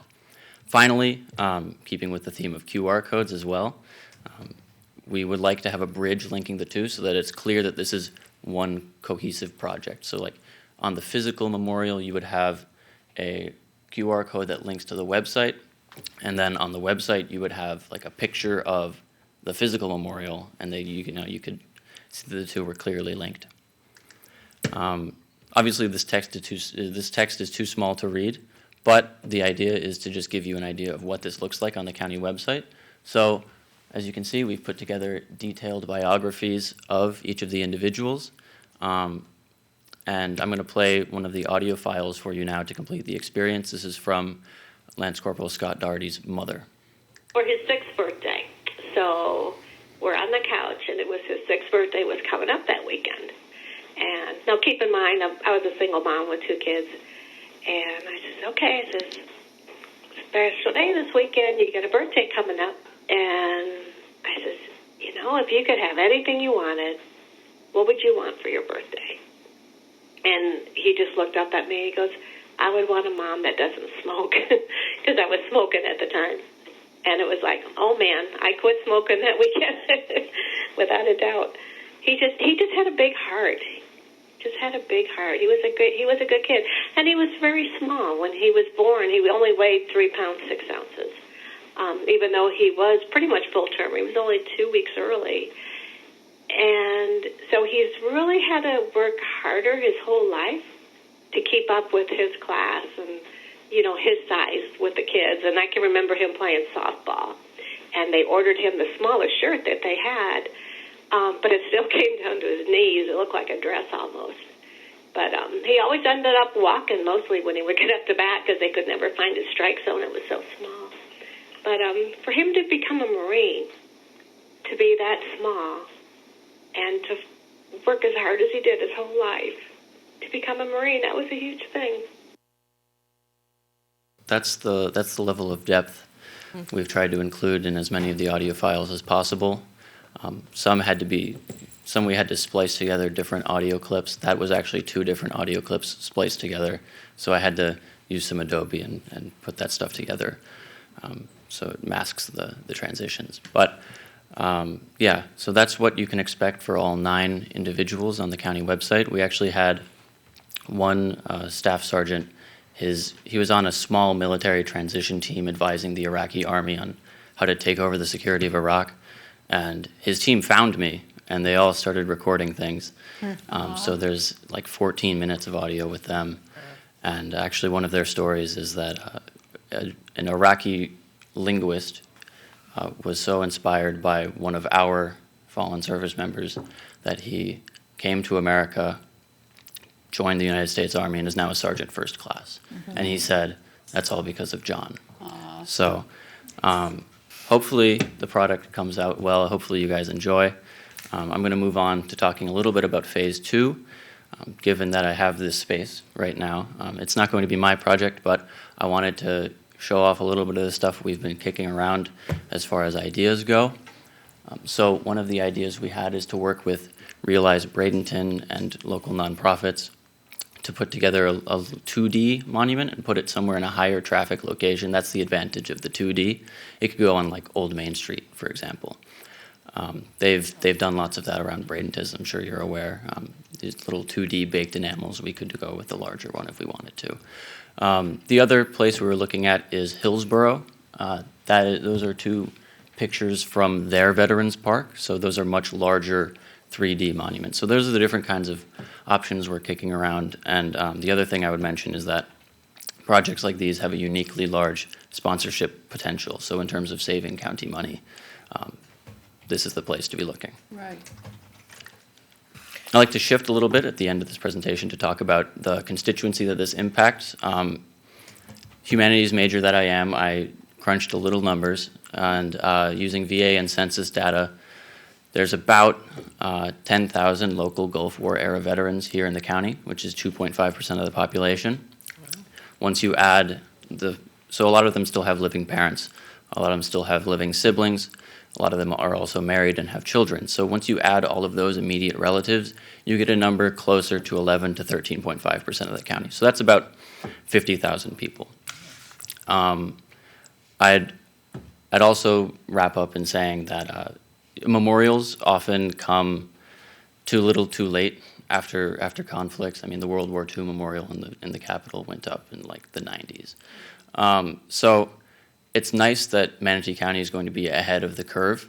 And as far as an online memorial as in-depth as that, there are obviously lots of memorial walls online and things like that, but there's nothing quite so in-depth as what we have. So Manatee County gets to pioneer as well as be ahead of the curve with this project. So in concluding, I'd like to leave you with the thoughts of one of our mothers, and this is kind of what I visualize the impact as being for all of those 50,000 people.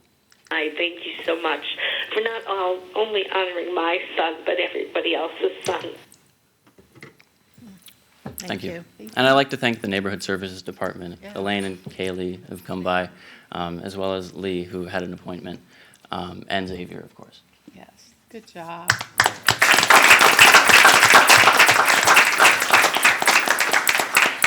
Commissioner Benak. Yeah, I can only imagine how some of those mothers felt when you reached out to them. I remember speaking to one of the mothers when I was running for office, and she was and it had been a while, since her son had passed, and she was so concerned that there wasn't anything being done for her son. And, wow. I'm having a hard time not losing it up here, but thank you for what you've done. I imagine it was very, very, very touching to talk to these deeply family personal. members. Yeah. Mm-hmm. Commissioner Servia. Alex, what a meaningful work that you have done here. And it's so important that we never forget our U.S. veterans that gave their life. And I think that is the every parent's nightmare when they lose their child, is that nobody's going to remember them. And so I've had goosebumps up here hearing those mothers' voices. The impact that you're going to have for those families and their children is tremendous. Thank you so much. Thank you. Totally.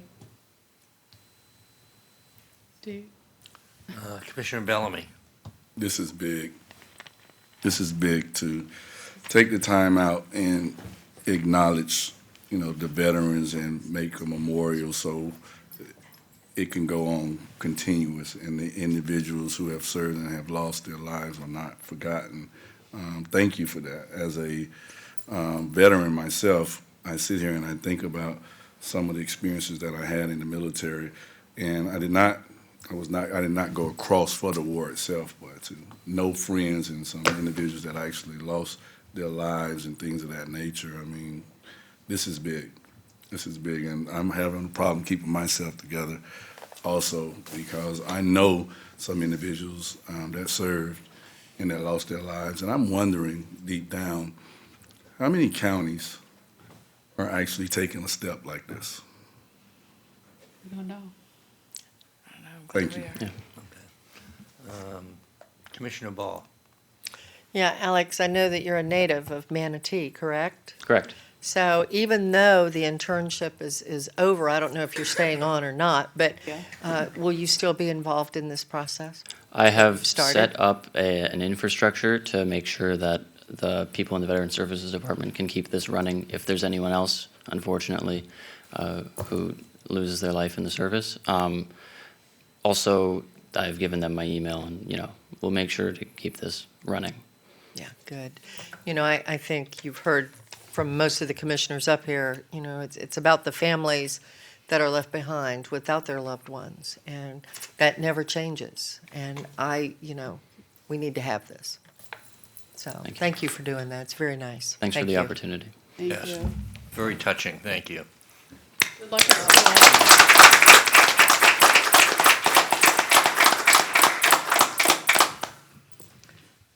Yeah, that's a big one right there, and the gravity of it. And I believe I asked him, how many other counties did this, and he's like, I haven't found one yet. So we're trailblazing. Hopefully, people follow suit with all of that. So I would just like to end on the thanking you guys so much. You saw 7 of our 14 presentations. Just to give you a roundup, the other ones did some really meaningful presentations, and some of them will present to our leadership team meeting. Their great work on September 4th, and also some got to interview with our county administrator and filmed for her blog. But, these folks sacrificed. One of them, I didn't even realize this. He was like, I'm like, so what do you work as? He's like, well, I quit my job because I needed an internship to end off my degree, which he graduated successfully, actually, when he was doing his final presentation last week. And just, I was like, what? And he's like, yeah, he works too, but, this being a paid internship really helped him. Mm-hmm. So I would like to thank you guys so much. When some counties are very resistant to the paid internship model or any of this, that you guys continually support us and even help us to expand it. So thank you so much. And also, I have some folks from Sarasota here because I went and watched their great program last week. This is their pilot program, and I'm so proud that we were able to spread the love of internships. Pinellas County and even the clerk's office, I'm working with them. We even have some alumni that have full-time jobs, such as Haley Harrison over there from our last round. But it's just amazing to see the great work that they continue to do in the county. And if they don't continue with us, that they continue the great work for other governments or other organizations as well. So thank you so much. Very impressive, Xavier. Betsy has a comment. Yeah, I just wanted to thank Sherry. I know that this was one of your ideas.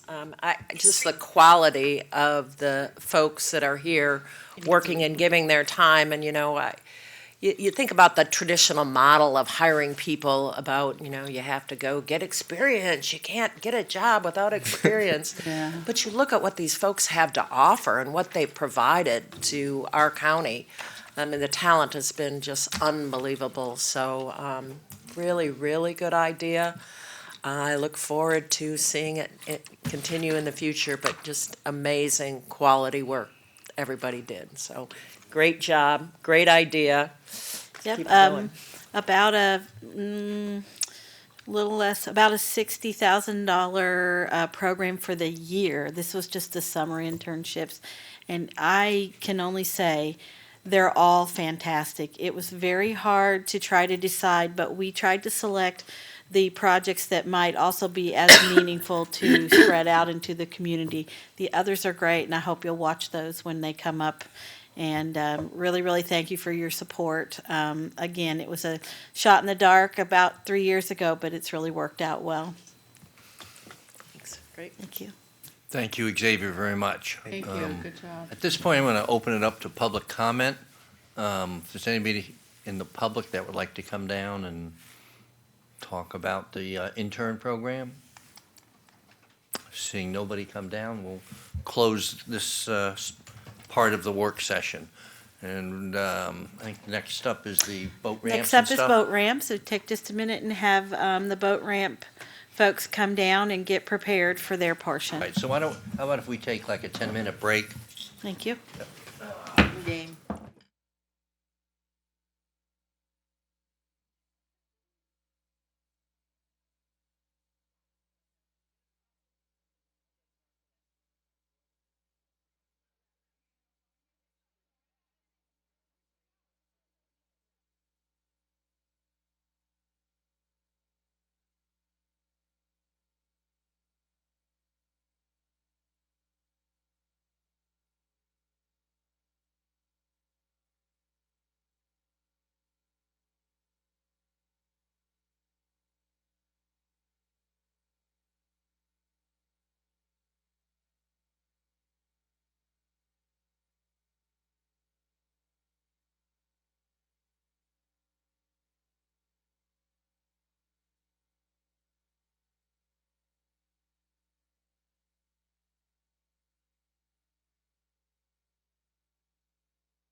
Okay, we will start the meeting.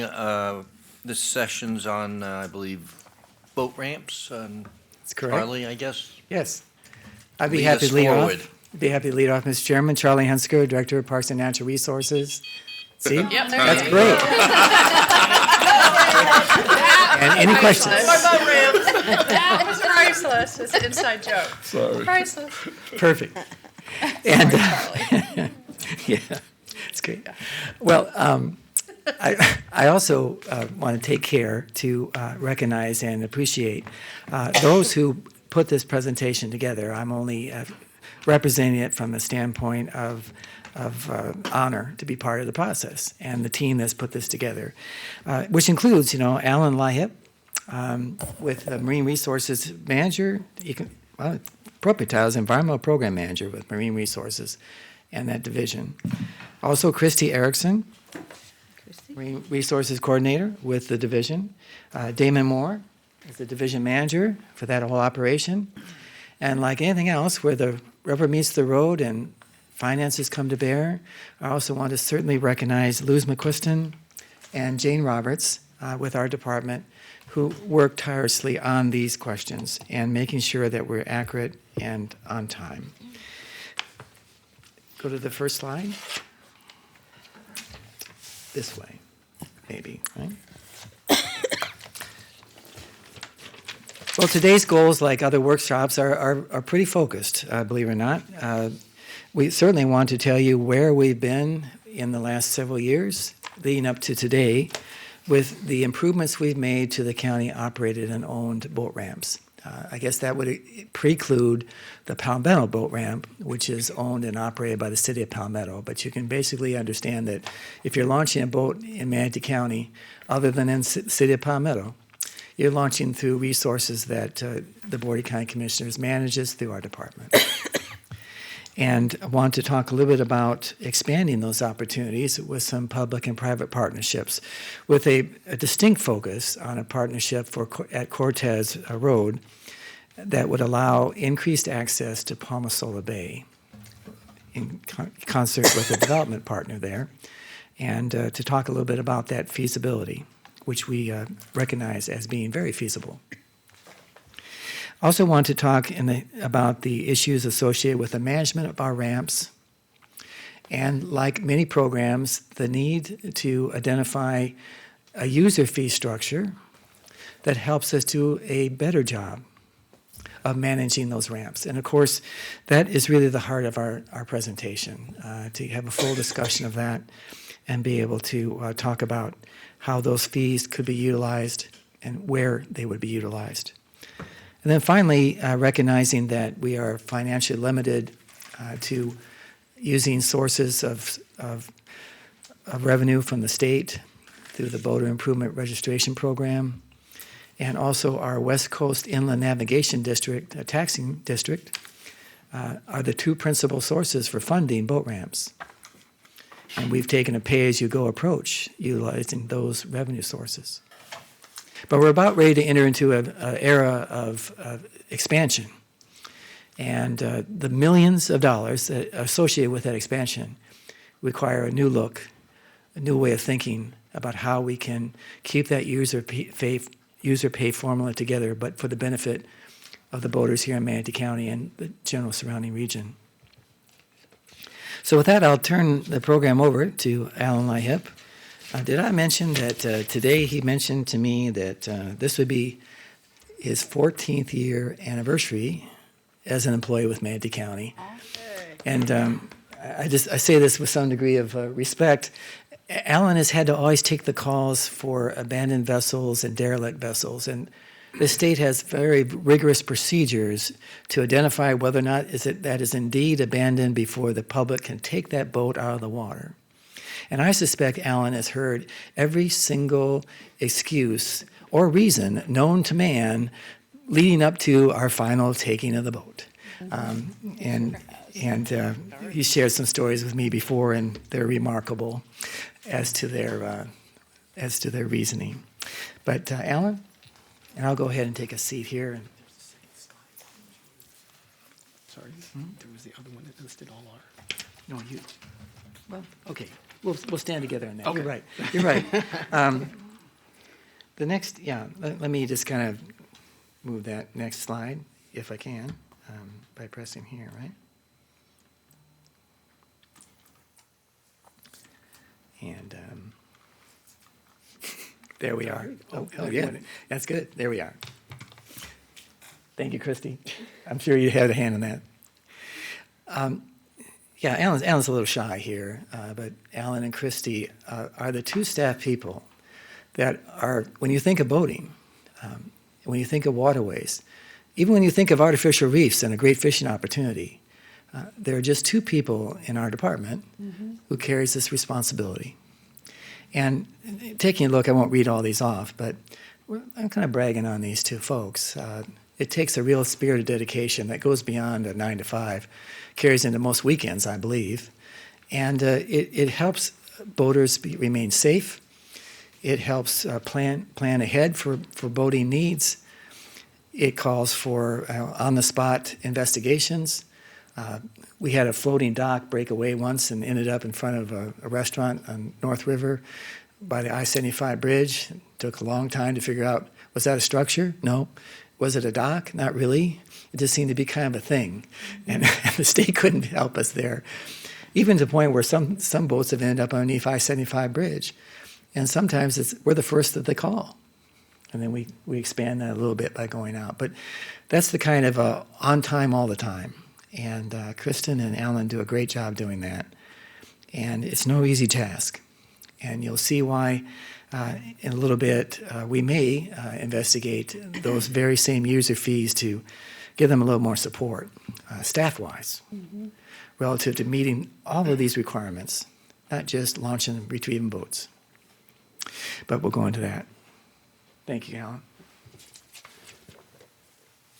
Thank you, Charlie. Good afternoon, Commissioners, Madam Administrator, Ms. Brewer. We can make that slide go away. Okay. Yeah. So basically, as Charlie mentioned, first of all, what we want to do is give you an overview of what we do specific to the boat ramps, and we're going to go over what the projects that we've completed so far, planned, and then on to some of the other things that Charlie mentioned in terms of the potential for the partnerships to expand access and capacity, and then as well as potential user fees. So this is a map overview of the county boat ramps, obviously spread from Lake Manatee to the east out to the island. There's 10 shown on this map. We'll be talking about 9, and by 9 I mean improved. Lake Manatee is an access point to the lake, but it's not really improved. It's a dirt parking lot. There's no docks. There is a concrete slab of sorts, but there's currently no improvements done there right now. So as I mentioned, the 9 boat ramps provide 18 individual launch lanes and approximately 293 trailer parking spaces, and that's not counting parking for regular vehicles as well. We work very closely. In fact, they're here today. So I want to mention our partnership with property management, Charlie Bishop, Tom Yarger, Carmine D'Amelio in helping us from planning the projects, administering the construction. We're transitioning. We're working with them to sort of transition maintenance as far as the boat ramps as well too, in order to have things where we're able to respond quicker. Boat ramps, especially some of the very popular ones, take a lot of wear and tear. You can look at something one day and then the next day something is damaged. So Carmine's group with the grounds maintenance people, we're looking at transitioning that, and I think that will work, be a big benefit to the boaters. So our completed projects since 2008, spanning from 2008 to present, starting with Braden River, Highland Shores, Warner's Bayou, Jigs Landing, Coquina North, and Fort Hamer. When we've gone through, and it's a little bit sometimes tricky when we talk about what's maintenance, what's renovation, partial. These were full renovations. So this involved resurfacing the parking lot, replacement of seawalls, replacement of docks, replacement of ramps. So it was a complete renovation. It wasn't just a thing where, a lot of them were due in totality anyway. So, and then certain things that we ran into with, say, for example, Warner's. Sometimes something may not look like it is in that bad a shape, but then all of a sudden you get into doing something and all of a sudden something fails. At Warner's, we had a seawall blowout just when they created what they did, it's called a coffer dam, and they pumped the water out on one side. Well, just the removal of the water pressure on the one side that held the wall up, as soon as that was gone, the wall decided to go. So, but that's what these are. So I just want to show a couple pictures of ones that we're particularly proud of. And this one is the most recent that was done. This is our Coquina North boat ramp. And what a huge difference from what it was. If anyone's familiar with what it was before, it was a single launch lane, very short, very steep. It was tough for even a boat bigger than 17 feet to launch there. We had crumbling seawalls. And I think the ramp had pretty much, the main infrastructure had been there sometime since the late 50s. So we went in, and this was a complete redo. It's 2 single launch lanes now, which actually work a lot better than a dual launch lane that doesn't have a divider in the middle, because you always have the people who wind up turning the double lane into a single lane by going right in the middle of it. So this works a lot better. We got 28 marked parking spaces here. This one it turned out great. Again, a lot of help and support from property management on this. Another one is the Fort Hamer boat ramp, which again, if any of you remember what kind of condition that was a single launch lane, very short and steep. And again, with the expansion of the parking, double launch lane, a floating dock actually out on the end. And, we use certain components as far as things to increase longevity, concrete pilings you'll notice in the picture, and those types of things. Okay, so, those were the 2 main ones. Those are the 2 most recent ones. So for planned projects, we obviously have some of the ones that are still remaining. Kingfish, Coquina South, which, by the way, 2 of the most heavily, along with Warner's, the most heavily used boat ramps in the county. Palmasola boat ramp, which we recently acquired. And then a Highland Shores expansion. So the initial renovation of Highland Shores was done in 2009, but we have something else going on there that we wanted to tell you about. So Kingfish, again, like I mentioned, is the busiest, most popular boat ramp in the county. But again, it is like the other ramps, it is aged. So we've been doing maintenance on it to the wooden components, actually even to the concrete seawalls. That's kind of tricky. We have almost 600 linear feet of seawall there. When we had a structural engineering inspection done, basically indicating that the seawall is getting close to the end of its serviceable lifespan. The wooden docks, that's a constant thing. Up till now, we've replaced the decking and the structure right up underneath it, but the pilings have always been in place. Well, we're getting to the point where the pilings need to be replaced as well. The cable system launch ramp, and I've got a picture of that afterwards. There were several ramps in the county that were constructed using a cable system, if you can imagine. It's like a series of concrete 8x8 columns that are cabled together to form the ramp. And so the advantage of that is I guess they did it because they don't have to build a cofferdam. You can just build it right into the water. But then obviously there's a lot of disadvantages to it. You have steel cables sitting in salt water, and then that ramp is completely dependent on what happens to the substrate underneath it. Because if that changes, it's not a poured solid piece of concrete, so it will move. And we're seeing that. Actually, when we redid Warner's Bayou, when we uncovered the end of the ramp was actually curled under. It was like hanging down into the blowout hole at the bottom of the ramp. The trick with Kingfish is that we're kind of looking at Kingfish as sort of like a big Jenga puzzle. Everything is so close to each other, and we don't know exactly what is going to happen, like removing and replacing the pilings, what that might do to the ramp or even the seawalls, because it's going to be affecting the substrate underneath. But it's something that we're looking at doing. We actually have engineered plans for the replacement of the wooden docks. A few years ago, we did do some mitigative work on the seawall itself in terms of bolstering it, and removed a lot of the trees that were right up against, unfortunately, but they were right on top of the seawall, and so they were exerting a lot of pressure on the backside of the seawall. And then we would be looking at West Coast Inland Navigation District funding to fund that renovation of the wooden docks. So we also have coming up, that's interim repairs, but in the future, we also have, again, to match what the initial, from the completed side, with complete renovation and where that funding is. So Charlie, did you want to address that real quick? Yeah, shortly. The Kingfish repair is going to start at $4.5 million and go up from there as we get closer and closer to a construction schedule and an actual design. To bring that money together, which was not available to us, we went back to our Restore project priorities. And you recall that Manatee County has received a pledge of over $2 million over 15 years for from the state of Florida's state expenditure program, in addition to other funding sources, for all manner of things. We've identified Green Bridge as one recipient. We've identified oyster restoration in the Manatee River. We've identified research, more expansion of opportunities. But one thing that we were able to do this year was ask the state expenditure plan group and the consortium that is behind it.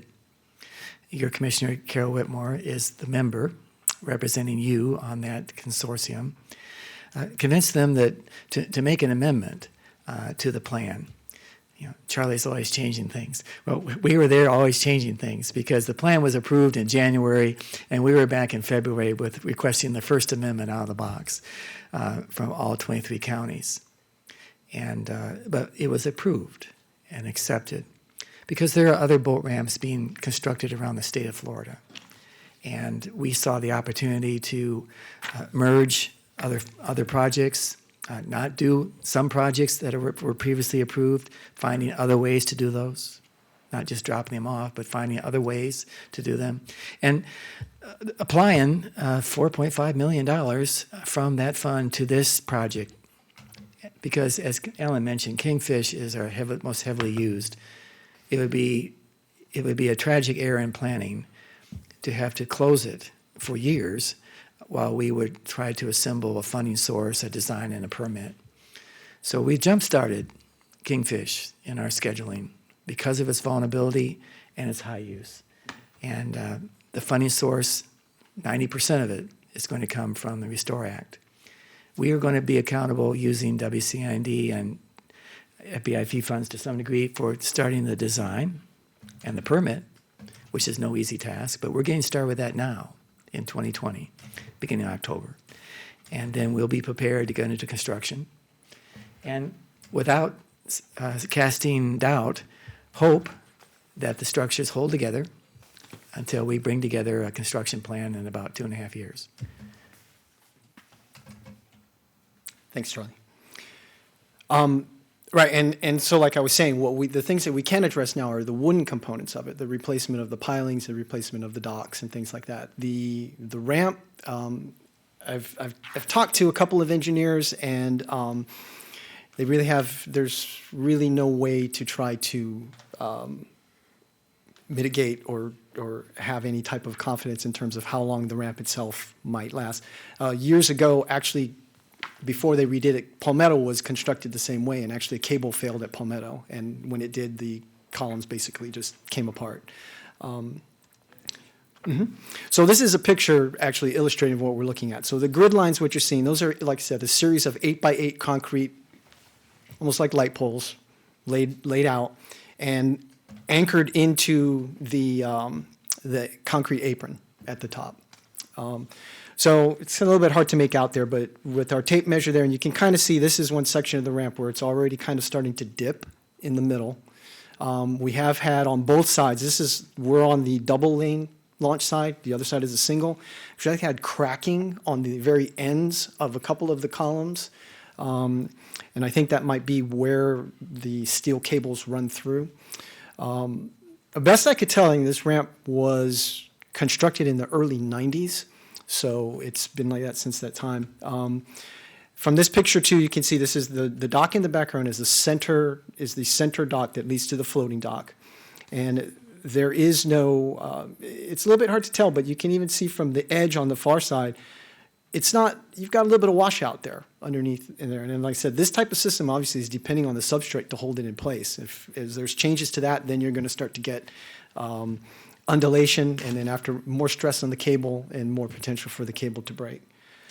So this is a picture down the side of the single launch, and like I said, this is why I mentioned why getting into replacing the pilings is tricky. Like I said, we can replace the top section, the dock, the cross boards there, which I call rider boards. We go through, we regularly replace that. But the pilings, as you can see, while they're still sound, they're obviously getting very worn.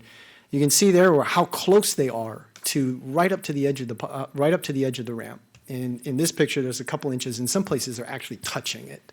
So when you go to pull the piling and when you go to reinstall the piling, you'll be disturbing the substrate. And there's a couple of things that we've talked to the engineer about doing in terms of placing some type of sheet down before the piling is put back in, which may or may not work. But those are, at this point, those are the limitations and the challenges that we're working with as far as the replacement here at Kingfish. So Coquina South is similar. The benefit that Coquina South is, at least it doesn't have that kind of ramp. It is a poured-in-place concrete ramp. Coquina South is, like I said, similar issues. We've gone through, we've replaced decking and supporting structures, but the pilings are still the same, and they're getting to the point where they need to be replaced as well. Coquina South has got a lot of dock because it's a little bit different. The docks actually protrude out into the water. So you have almost over 300 feet of dock there, and that's a lot of pilings. But similar to Kingfish, we worked with an engineer, so we have design repair plans for replacement of the wooden structures. Again, we'll be looking for WCID funding for that. Coquina South is also a very popular ramp as well. Also, its location right there on Longboat Pass. Coquina South is a double-lane, non-separated launch. So again, a lot of times when I've been there, I've seen it function as a single lane, either by accident or on purpose. So we put this other point in there to let y'all know that any potential expansion of the ramp, say for example, if we were to go from, even if it were still 2 lanes, but we did it like Coquina North and put the finger dock in the middle, obviously it involves it being wider. But there's resource impacts that are going to be involved at Kingfish because the flats right on both sides are covered with seagrass. The short sections of seawall that are there, there's mangroves there. But Coquina South, as it stands now, also has probably the most capacity or the potential for expansion in terms of providing trailer parking spaces. So when we've looked at typically researched on ramps through the state, you typically have between 15 to 20 parking spaces per launch lane. So if you're able to provide 60 parking spaces, you want to have at least 3 launch lanes. You don't want to have so much, be able to provide a lot of parking, then all of a sudden the access into the water becomes the choke point. So projected renovation now, sometime out around 2028, depending on funding, and of course, depending on how, what type of design is ultimately chosen. If it's a full-blown expansion, obviously that's going to involve some other issues as far as resource impacts. There's a picture of Coquina South. You can see this is the northern dock there. Again, the docks mirror each other, very long, 100 feet on each side with about 75 feet or so L docks out on the end.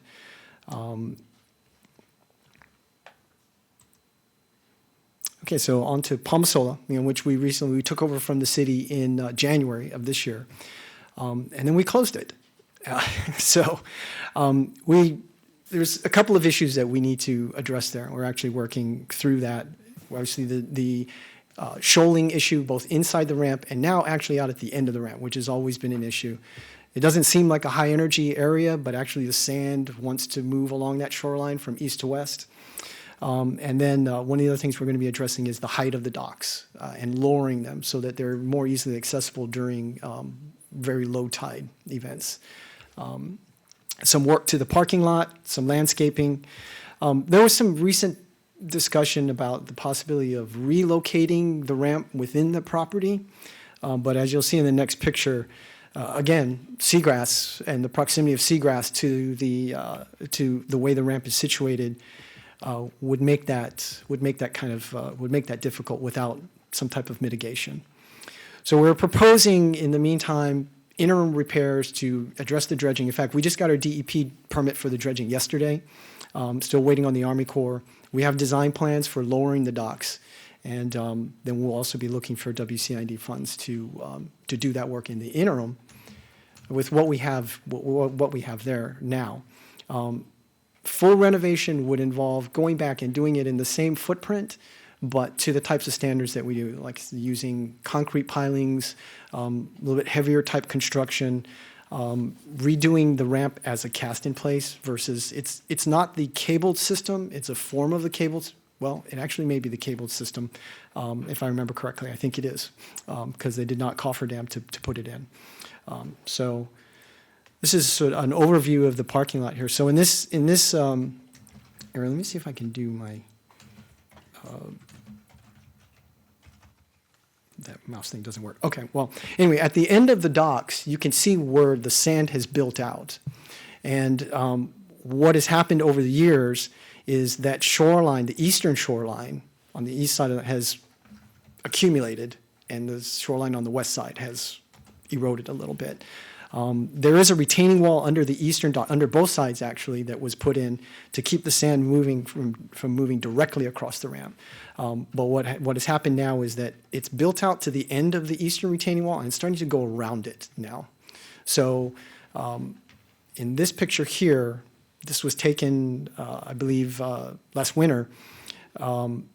This is looking east to west. So it's on both sides. Of course, the people who were using it up to the time still managed to keep maybe about a 1 foot channel through there. But at this time, the water is actually only about 9 inches deep there at the end of the piling. So obviously, dredging work needs to be done there. I was going to. You can turn it on. The mics work, you just have to turn it on. I was going to add. That's still not on, is it? Yes.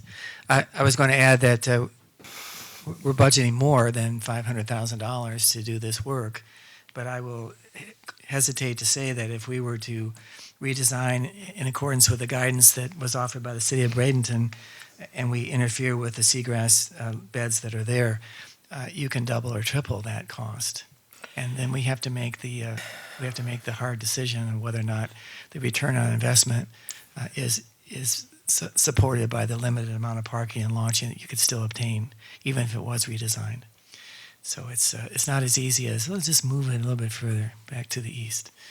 Can't do it without substantial environmental impact, and that's become a reality for us, very much so.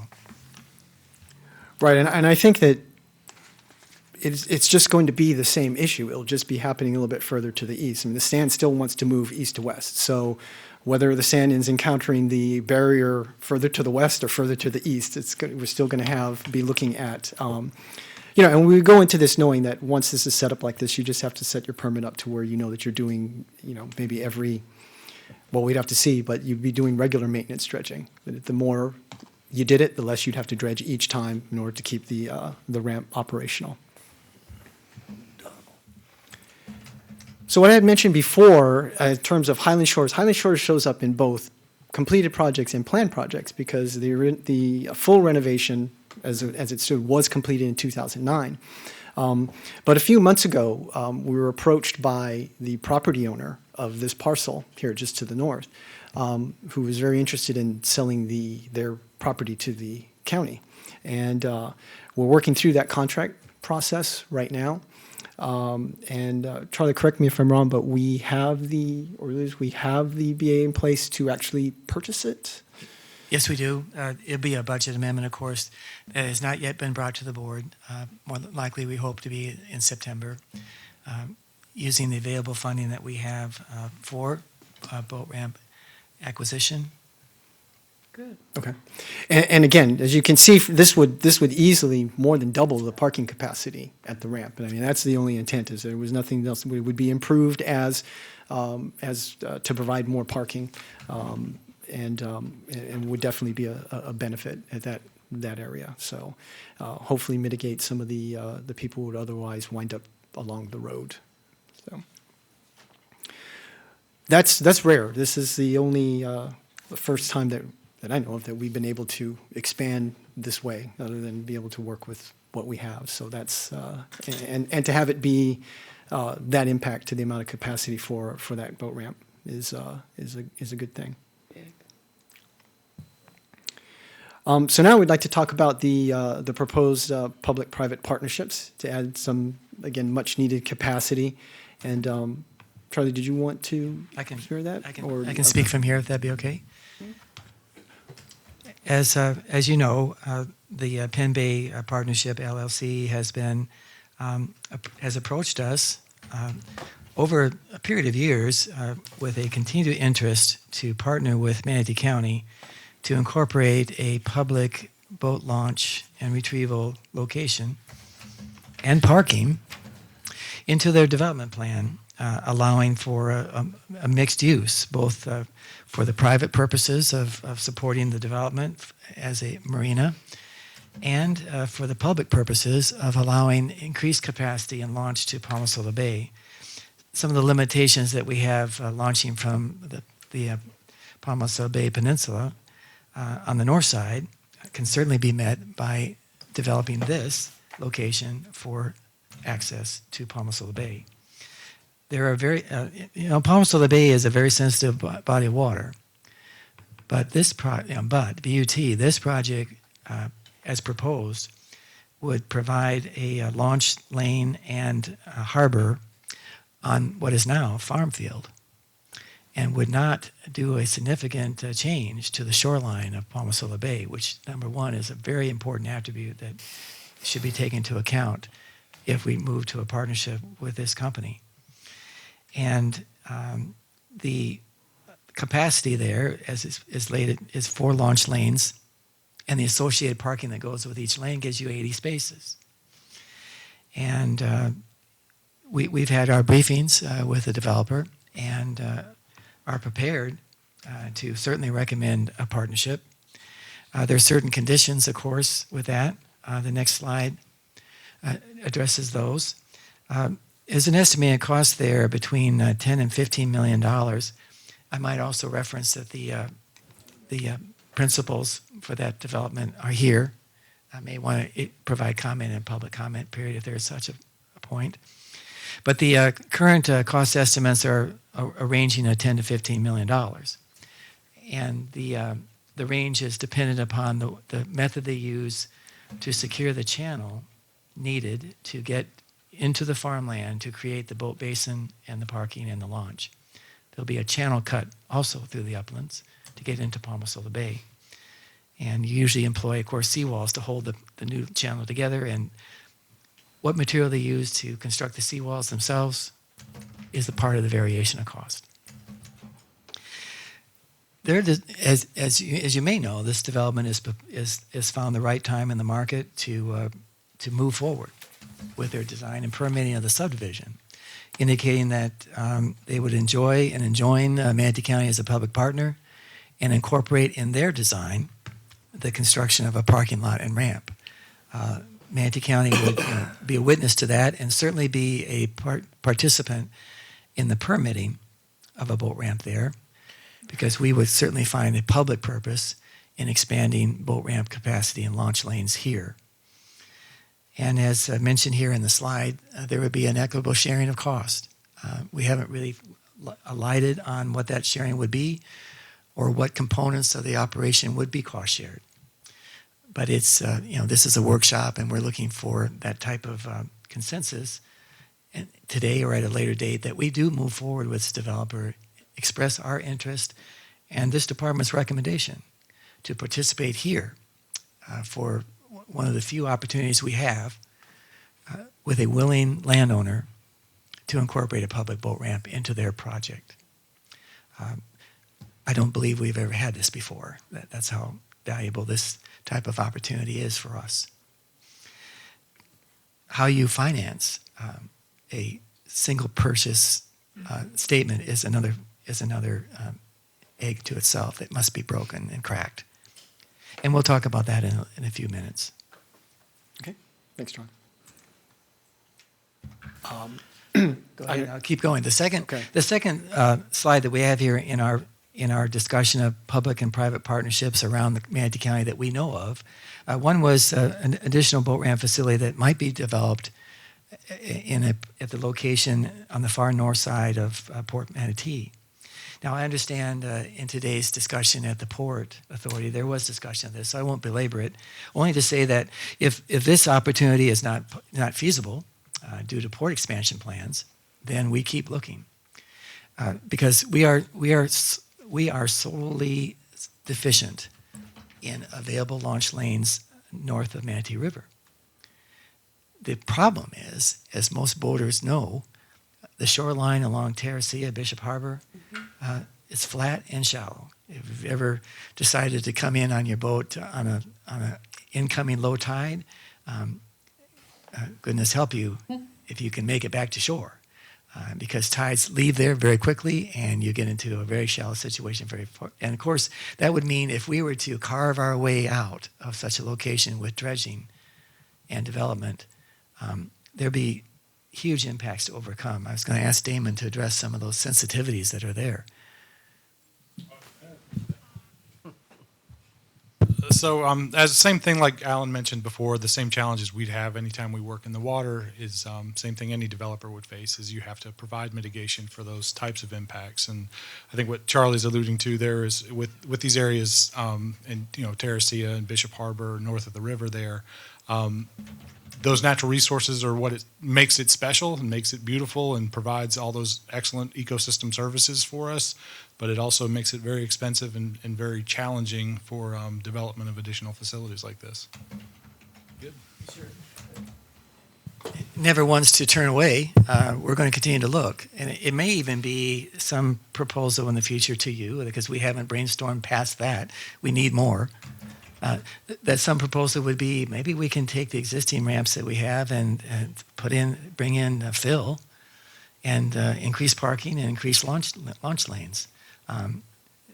In other words, take what you have and make it larger, which will also involve filling the shoreline and bleeding out into the water for more opportunity. But in those circumstances, you're dealing with an existing impact. And you're increasing it, but you're not cutting a new territory, which is a whole nother question when it comes to permitting. And but we admit and do not surrender, but we're refluxed on what we're going to do to provide additional capacity in such a shallow and environmentally sensitive environment that we need. And we'll go a little bit more into that in just a moment.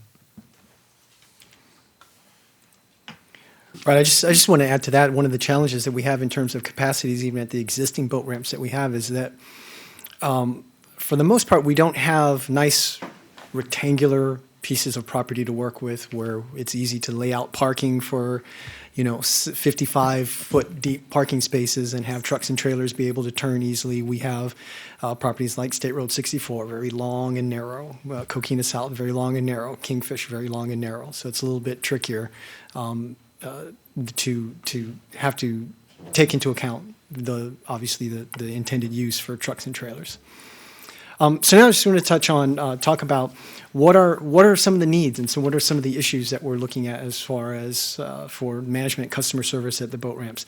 Obviously, earlier I mentioned us wanting to maintain facilities in the most efficient manner, and that's one thing that we're working with property management on and their grounds maintenance staff, and that transition into that to really improve our footing there. Of course, an issue, the increasing boating population and thus boating population of the county. Our limited funding sources through FBIP, which is what we get from vessel registration, so that's where that money comes from, and then the West Coast Inland Navigation District. When West Coast Inland Navigation District funding is available for certain things at 100%. When it comes to boat ramps, it's 50-50. So if a boat ramp project costs $2 million, we can request $1 million from WCID. We have to find the other $1 million match. Sometimes we're able to use value of the property. That's something that they allow us to do. In the past, we have used FBIP funding is where that's come from. I might add, even the WCND has been flexible for us, thankfully. Even the value of a lease we don't own Kingfish. It's a state right-of-way. But we have a lease there now, and you can appraise the value of such a lease, and we gladly do that and match it for a And we're working on it with Palmasola as well, because we recently acquired the DOT lease in our name, so we're actually having a lease valuation done. And then State Road 64 is actually partially in DOT right-of-way as well.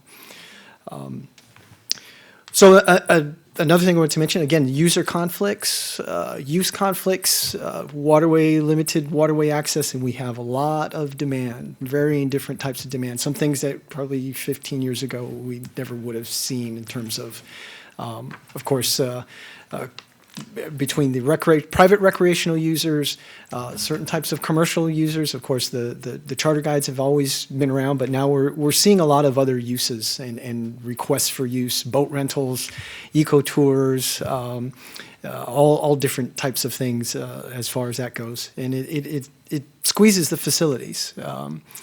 And then, of course, as we were just alluding to earlier, looking at additional facilities to try to deal with this the increasing demand to meet the population growth.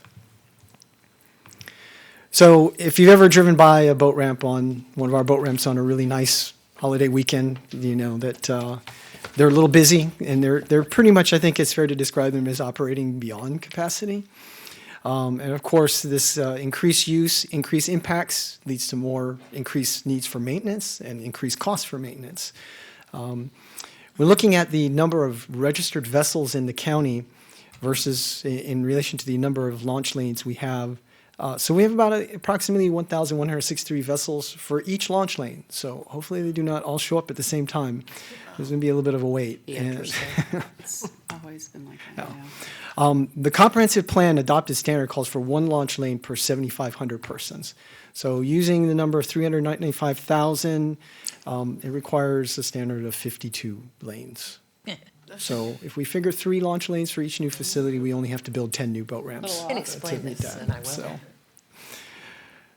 will. Again, this is just showing the trend from 2015 to 2018 in the number of registered vessels in Manatee County. It has varied over the years. We went back, and know what certain things like during 2008 or when the economy was not as good. But you could go back to 2006 and see that in 2006, strange enough, we only had only a few hundred less vessels registered than in 2018. But I don't think that necessarily the population growth was doing what it's doing now. So this is probably a pretty solid trend to kind of look at as far as a gradual increase. And these are some pictures, some drone footage that we took. We just caught some stills on, this was 4th of July weekend, this past 4th of July weekend. So there's kingfish. And actually the picture is cut off, but I mean the trailer parking on the south side of 64 continues going on both ways. But you see the traffic. Yeah, so, and that is a tricky place to get in and out of pulling a boat. We don't have any pictures of it, but I was really surprised one morning. I was driving by State Road 64 boat ramp, and there were trucks and trailers parked on the curb on State Road 64. I mean, up and down. So that's a tricky thing with the speed of the traffic coming off there and have to get off there with your pulling a trailer. I guess they go down and do a U-turn at Carlton Arms and come back. This is Warner's Bayou the same weekend. So, you can see the parking lot is full.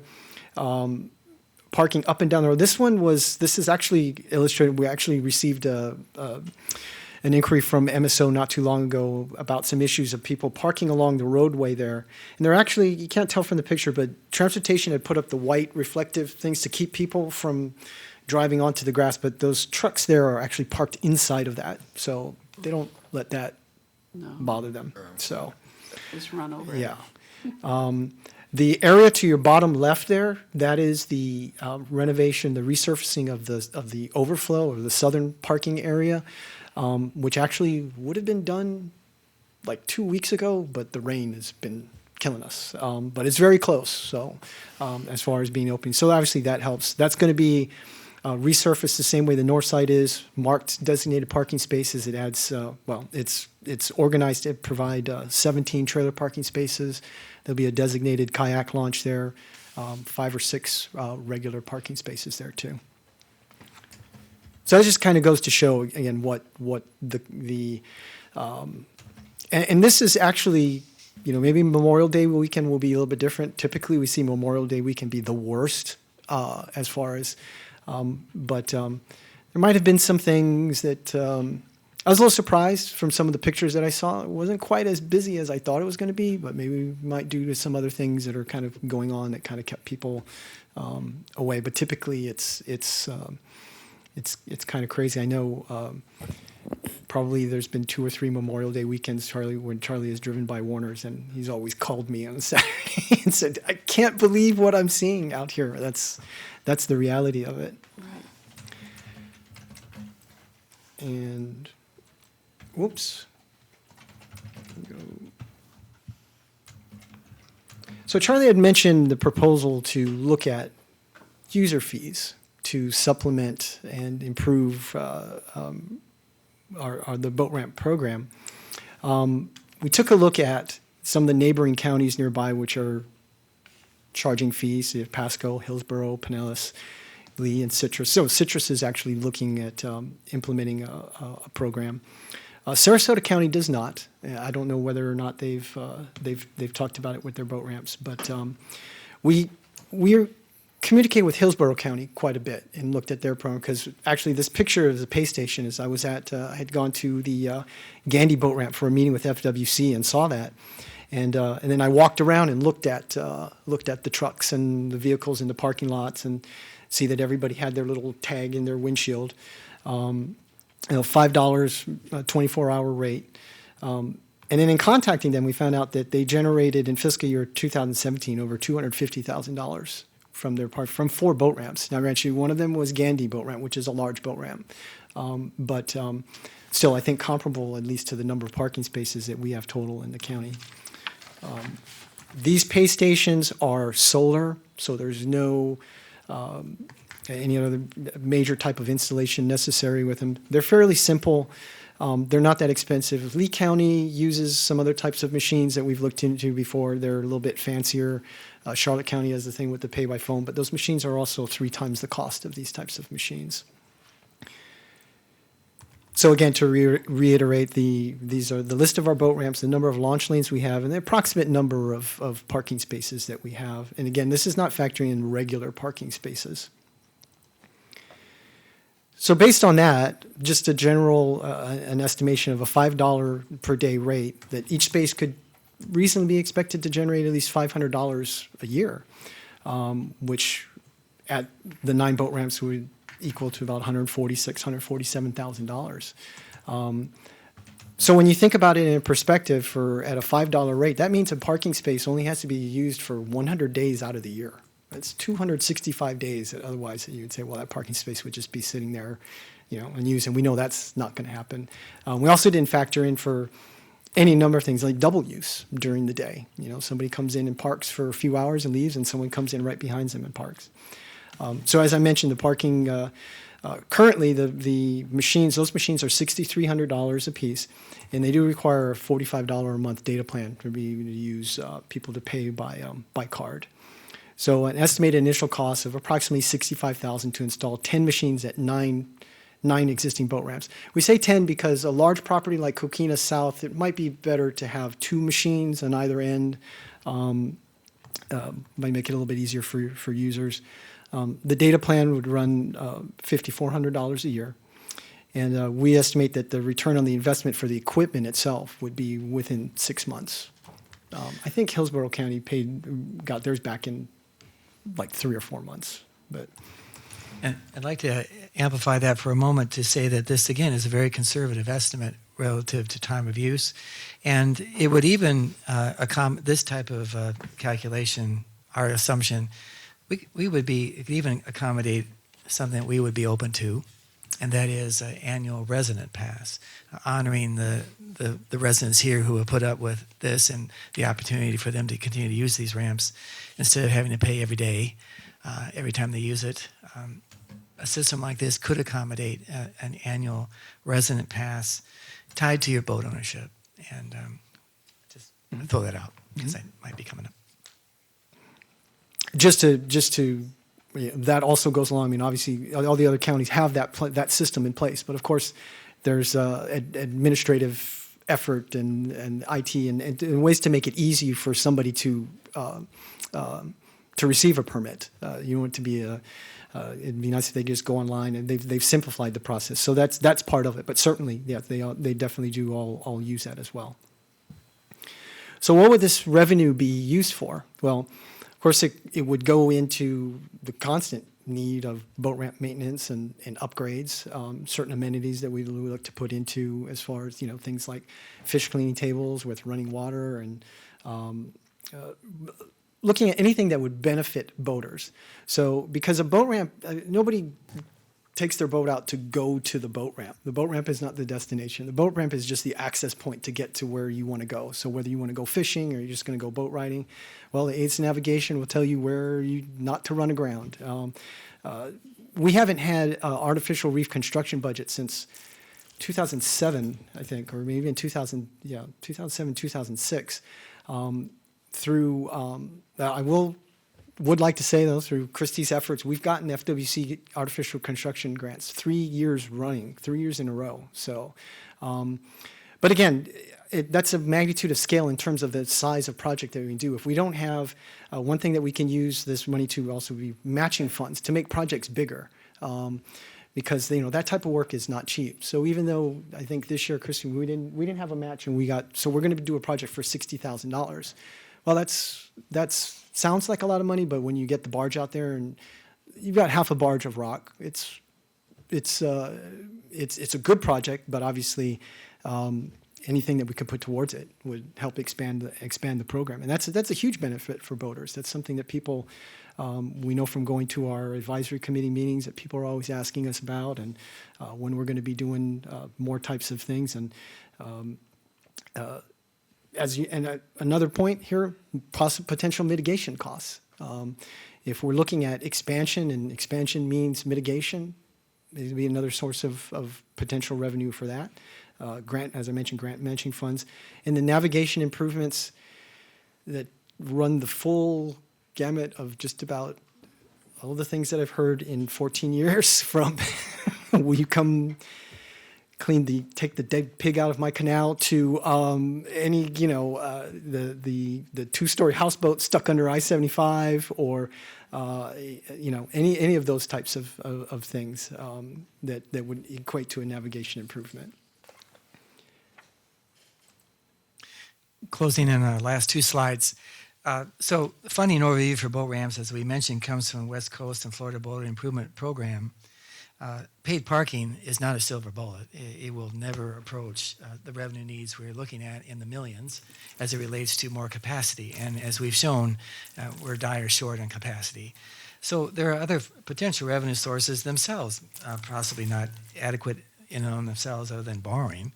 And that includes revenue bonds, where borrowing would be necessary to pledge, with a revenue pledge, perhaps from the parking revenues, towards those one-time expenditures of construction needed to expand capacity.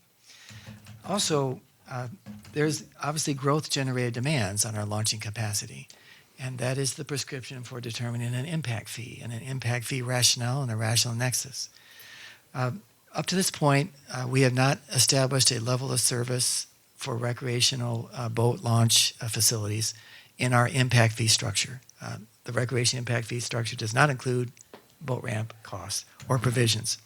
However, staff will be recommending that our next impact fee evaluation and focus look at boat ramps as one of our recreational services and identify their value and future value for establishing a component of the recreational impact fee for boater expansion.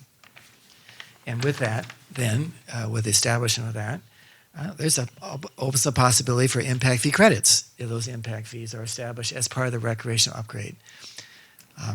This would be another alternative funding source, especially in dealing with public-private partnerships wherever they occur, as they are linked to new development accommodating a public purpose for launch. And so just to kind of wrap up with Alan's good work and the good work of Christy and Damon and all the Luz and Jane. Six boat ramps have been renovated I'm going to just take a wild guess here, over $6 million up to this point. Renovations still planned for our major and highest use boat ramps at Kingfish, South, Palmasola.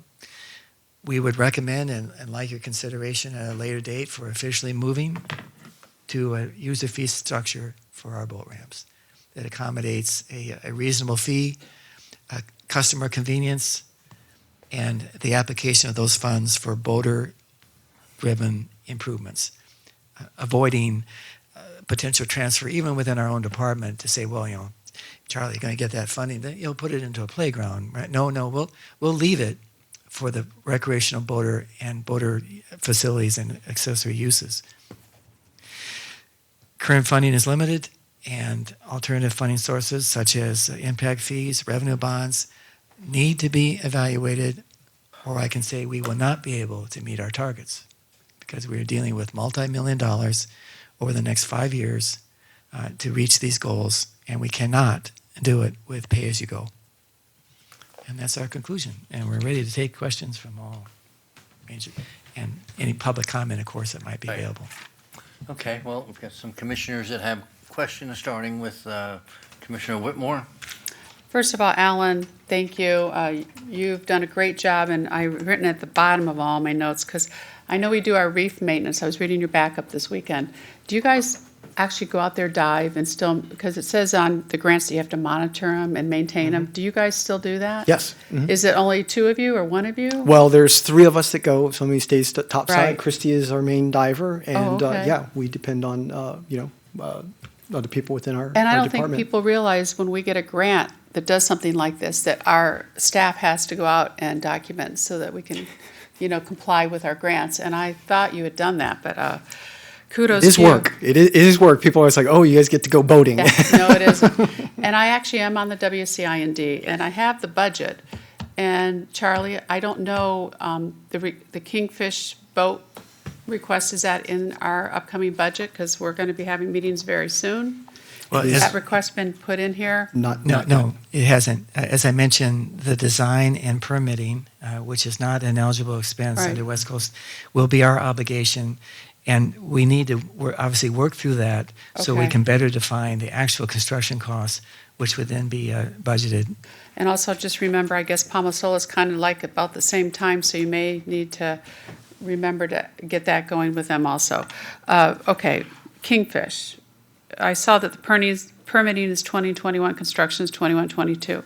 When I represented the county at the Gulf Coast Consortium with BP funds, we had put in our documentation that it was in dire need of replacement, which it is, from what I hear from staff, not from actual users, because they don't know. So we do have a little bit of liability because we have that in documentation.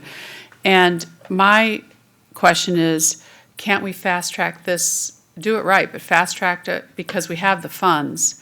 And I guess it'll be up to the administrator and Jan. If we have the 4.45 million, that's committed, so why couldn't we do a short-term loan? Oh, of course, the interest rates everything's kind of messy right now, but is there a way that we can get that money up front and then pay back when we get the BP funds? And that would be a Jan Brewer and a Sherry thing that we could ask if there's any way possible, because if there is an issue, not until 22, to me, is not an emergency. So that's like almost 2 years away.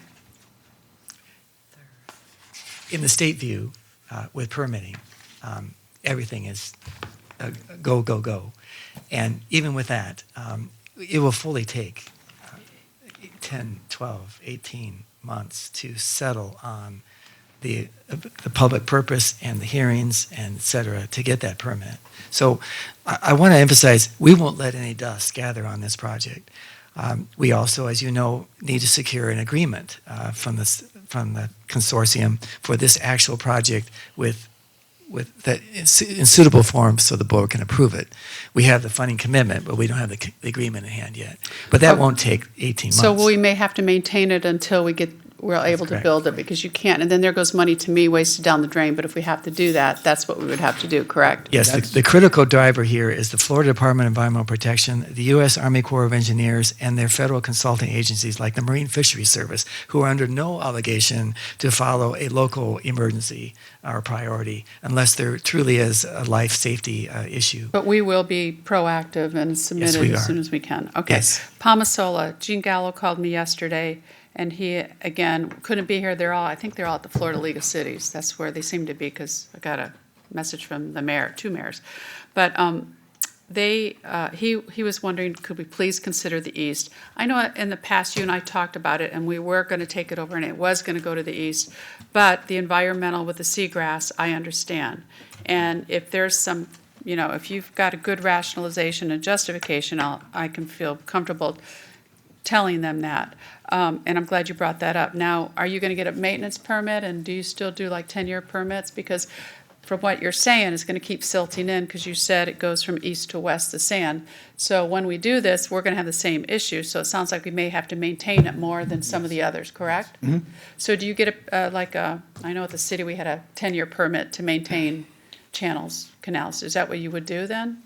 Yes. Yeah, something that else that would follow our rebuild to our standards. Okay. Yeah, All right. we've already talked to the engineers. We like I said, we have the dredge permit to do the immediate work, and I've already let them know that we're going to need to look at establishing long term to be doing And I maintenance. saw Coquina that was discussed, and I'm glad to see it's till 2028, because at a meeting where the city of Bradenton Beach attended, it was made the comment, well, why did we do the Coquina North so nice? It's so big. Do we really need to make it that big?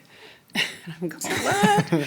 And this came from kind of, the leadership down there. So anyway, I didn't say anything because I was biting my tongue because they all wanted it before.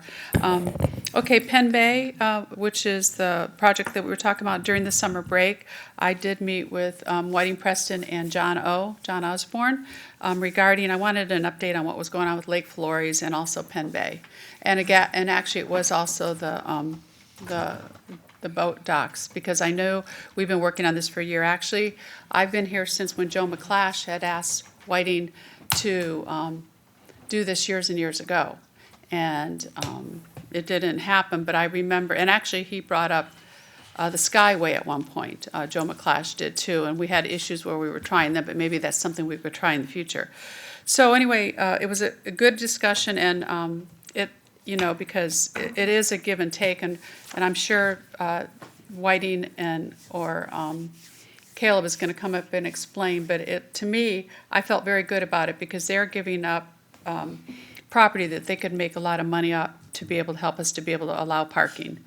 And I guess that was when he had met a year ago with Ed and everybody, that had already been discussed. So John and I got an education on what kind of things they were looking at. But again, this goes way back to McClash, when we tried to use that property to build an additional boat ramp. So glad to hear that. And I'll make you referenced the Skyway project.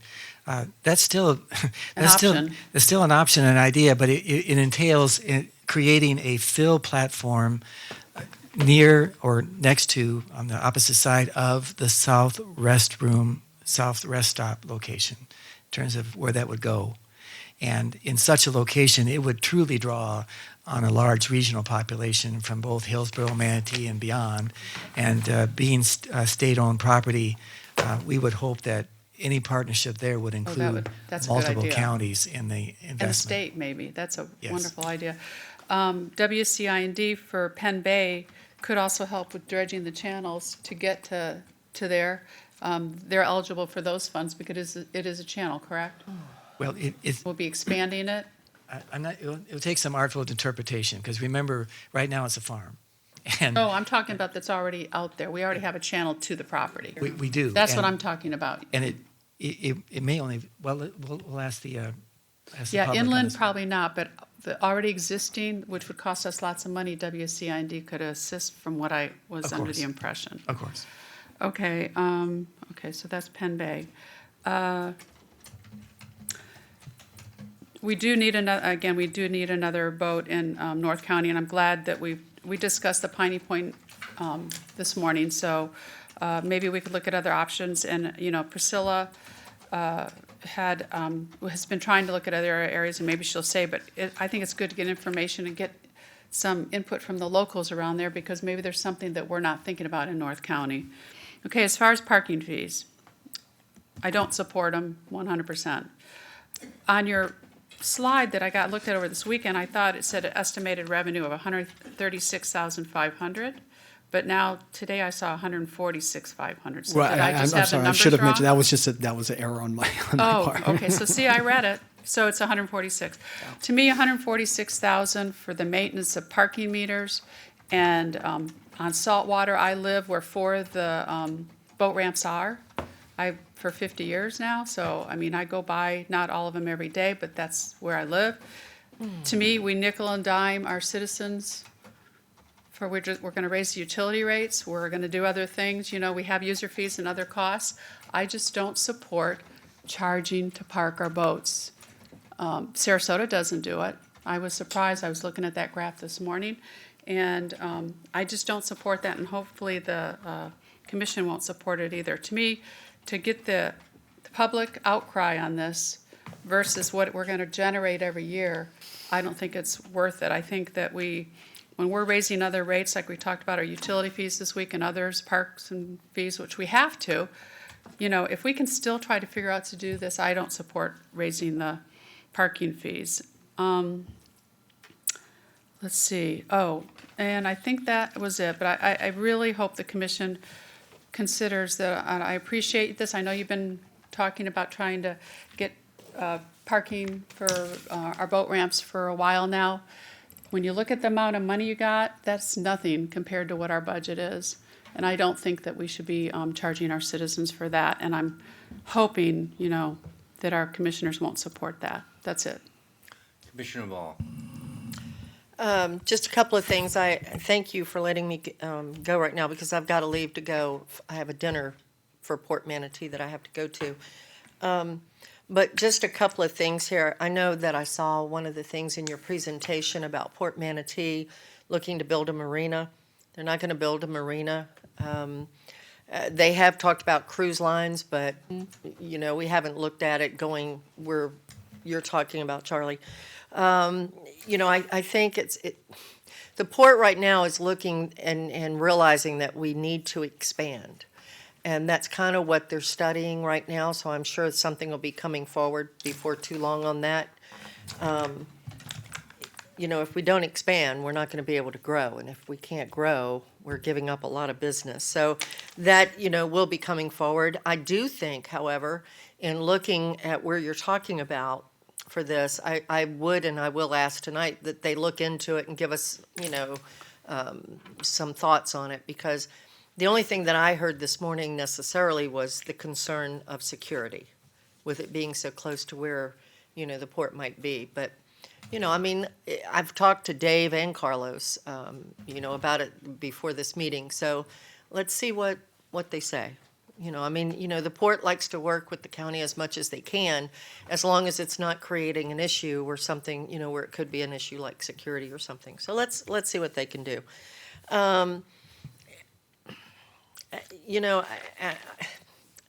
Well, let me go to Whiting Preston's project.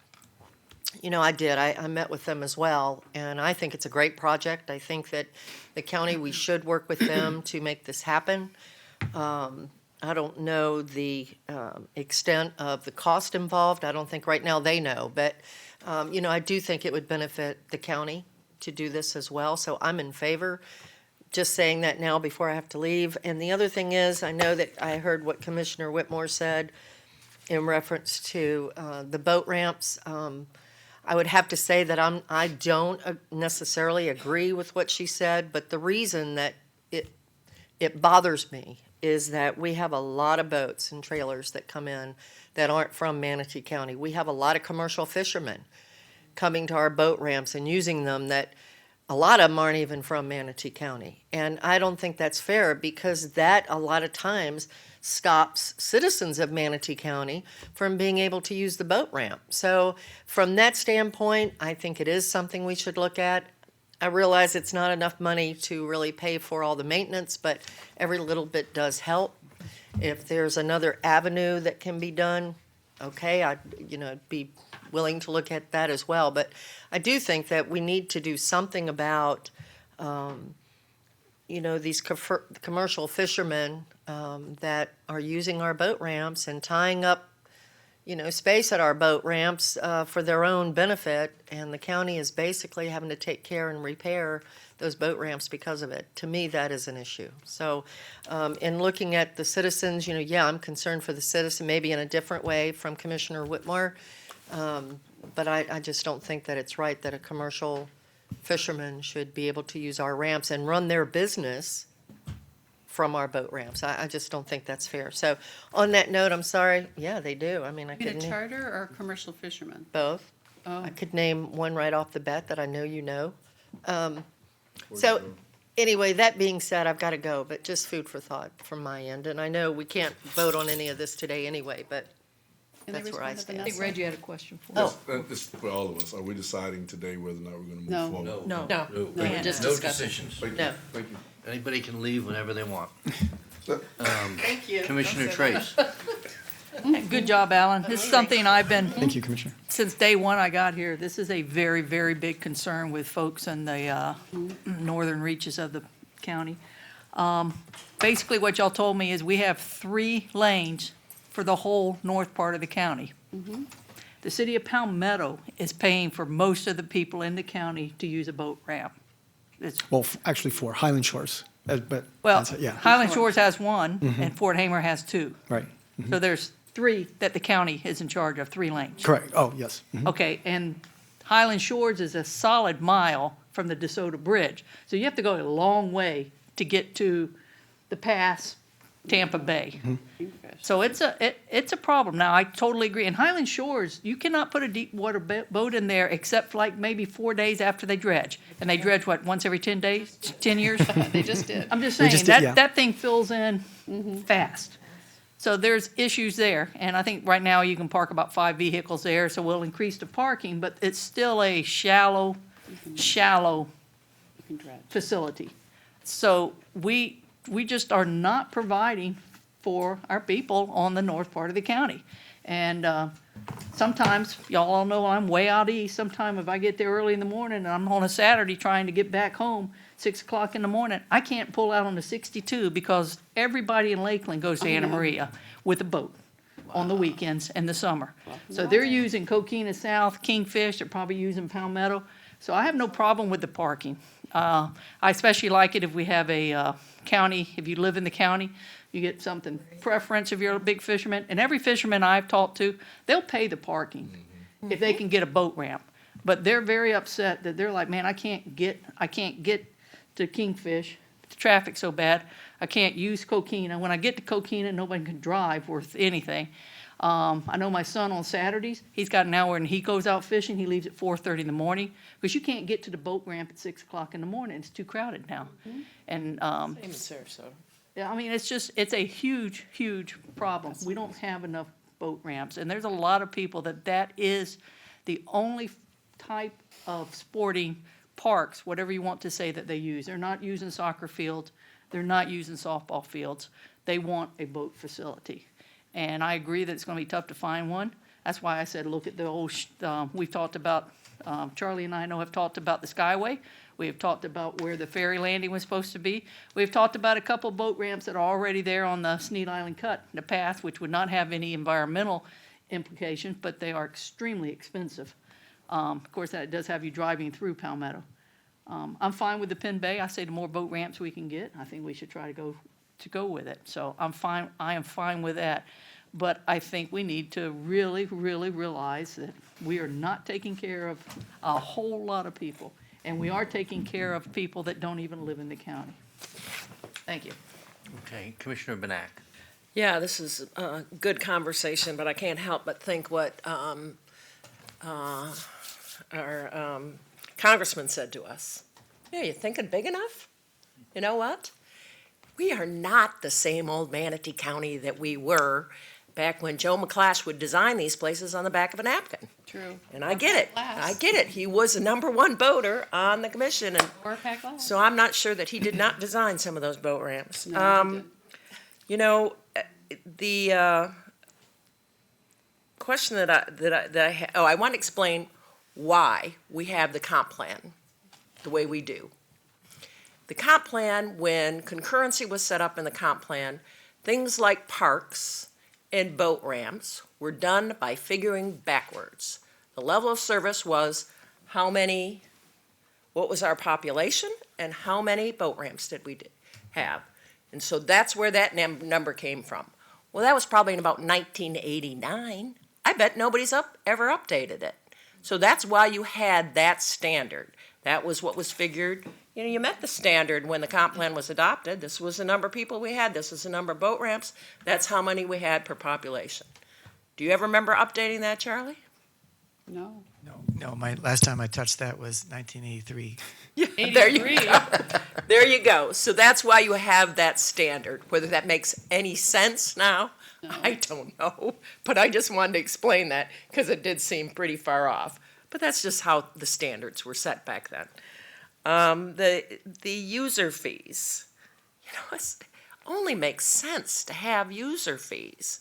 I don't know how Sarasota does stuff, but I agree. We need more boat ramps. I looked at the Highland Shores because I was like, where the heck is Highland Shores? I've never been there, obviously. It's right by. That's a neighborhood. Yes, it is. Have we talked to that neighborhood about buying that lot and changing into expanding the boat ramp? It's a public. That kind of occurred to me when I looked it up on my phone to see where the heck Highland Shores was.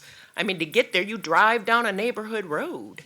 I might add the history there. I remember it because Commissioner Chetland then moved us in that direction. That was a neighborhood boat ramp that served that community.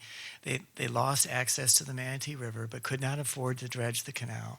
So Manatee County made the condition at the time, this is about 1982 or 83, if I remember, 84, that we would take over the canal if the neighborhood agreed to make it into a public launch and allow the public to utilize it.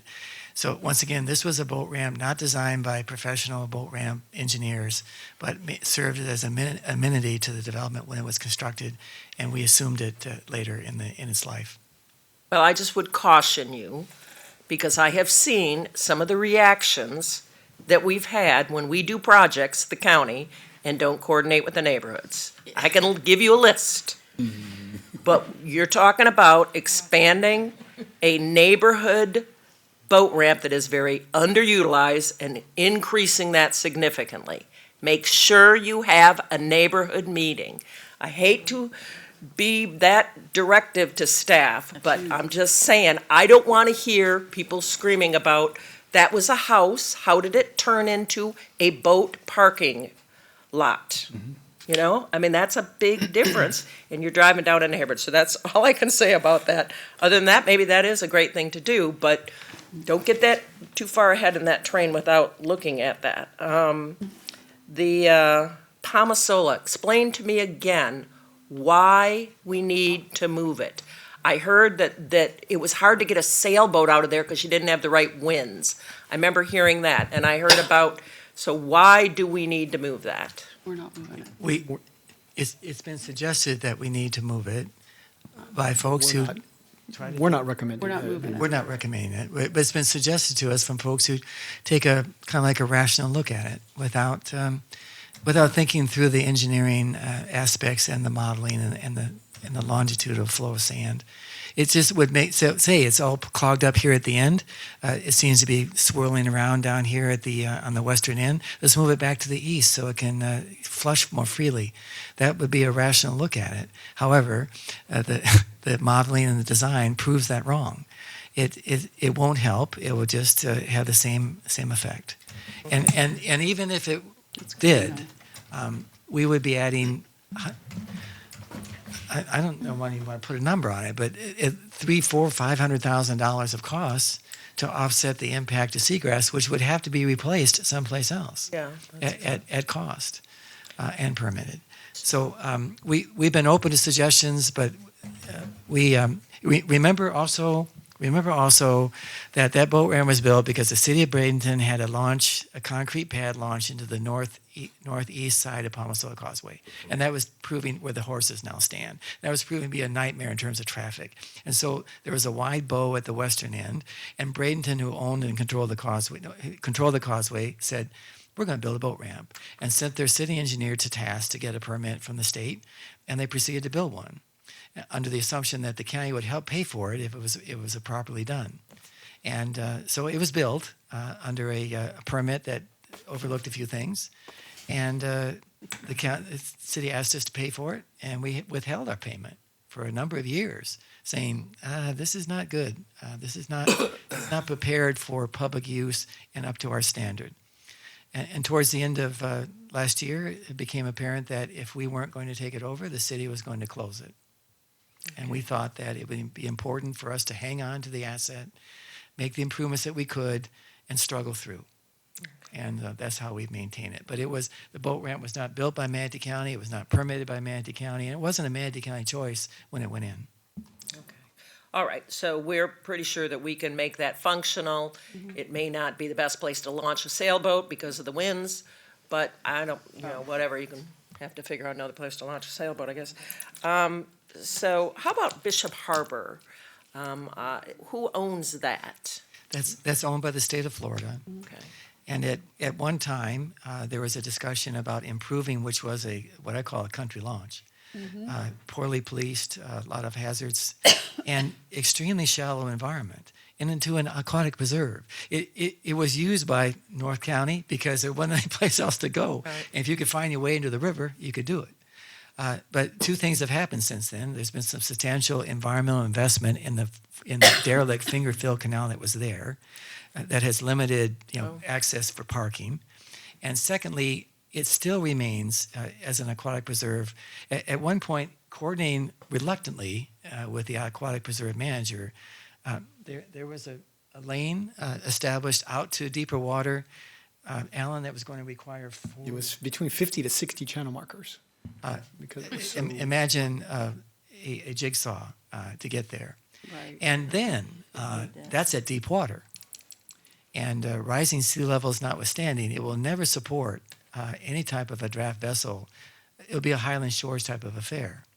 And we thought heavily about, well, there it is, though. It's a channel. It's at least something. We can dredge it, maybe. This is a very sensitive location, again, where a ramp shouldn't be, but where a ramp was made. Well, it's great for kayakers. I've put in my kayak there. Where a ramp was made, but it doesn't rise to the level of a kingfish. It never will. All right, so that leads me to, so the Skyway sounds like a great possibility. Do we typically partner with the state? Are there ways that you do this? Do other, are there other places where this has happened before? And is there something we should be advocating for? Yes. Yeah. Just so the state doesn't leverage our participation in the upkeep and eventual maintenance of that fishing pier in the South County. The state of Florida DEP has approached Pinellas and Manatee County to say, we're about done maintaining this fishing pier, and if you want it to stand, we're going to need your help. And that's people come from all over the $5-8 world to fish on that million. pier. Yeah, Come well, on. They've been very serious about Pinellas and Manatee County, saying it's landed in your county. What do you offer to keep it open? And we've been reluctant to make a commitment thus far, but the location is still a viable one for a boat ramp. We should look at that. I mean, it is so important to not just this community, but the state of Florida to have boating access. So maybe keep that one in mind. So Port Manatee, I was a little bit confused by Vanessa. I thought I heard this morning when we asked the question that that's where we're expanding the port. No. So if we're expanding the port there, that's what I asked the question, and that's what I was told. That is what Dave said. Yes. I do not want it, we're expanding to the 100%. north. We're expanding there. In the next 20 to 30 years. Yeah, Master so, plan. yes, and Priscilla made her comment, well, plans are plans, or something like that. I said they'd plan to put a ferry there one day, too. That's what started. Just saying. So I guess I don't have a problem with, if we look at something in a very short term, but it did not look to be at all an option for any kind of investment to put that there. And generally, I don't think that, recreational boats should be mixing with port boats. I mean, we're trying to grow that business. That's not a place I'm going to put my kayak into. I'm a little afraid of big boats when I'm in a kayak. We certainly appreciate that input, of course. So, we're All ready to right. go. User fees, yeah, I don't see any problem with this. I mean, other places do it. Been down Boca Grande for a long time, they have done it down there. You know, I don't know what Sarasota does, but I do know because my son-in-law has a boat, and you just don't go to 12th Street boat ramp after a certain hour. You know it's gonna be packed. They're constantly working on trying to upgrade that. I don't know what other facilities they have, quite frankly, in Sarasota. It's the only one that I've used on a regular basis. And, you know, partnership opportunity. I'm a little bit biased. I worked on permitting Peninsula Bay. So have known for a long time that has been a possibility of having a public-private partnership to accommodate that, but what a great opportunity. I don't know all the details. You know, since I'm on the public side, I am very adverse to risk, taking on risk.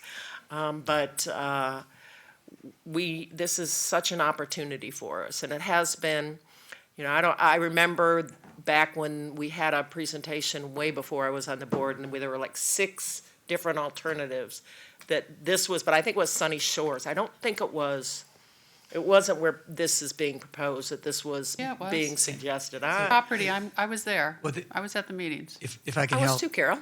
I was on the board. If I can help. I worked with the applicant who owned the property. If I can help, it was next to San Remo Shores. San Remo Shores, there you thank go. you, thank you. There was That a lot of it. public opposition at the time. Yes, yes, it was on the other side, and that was the issue.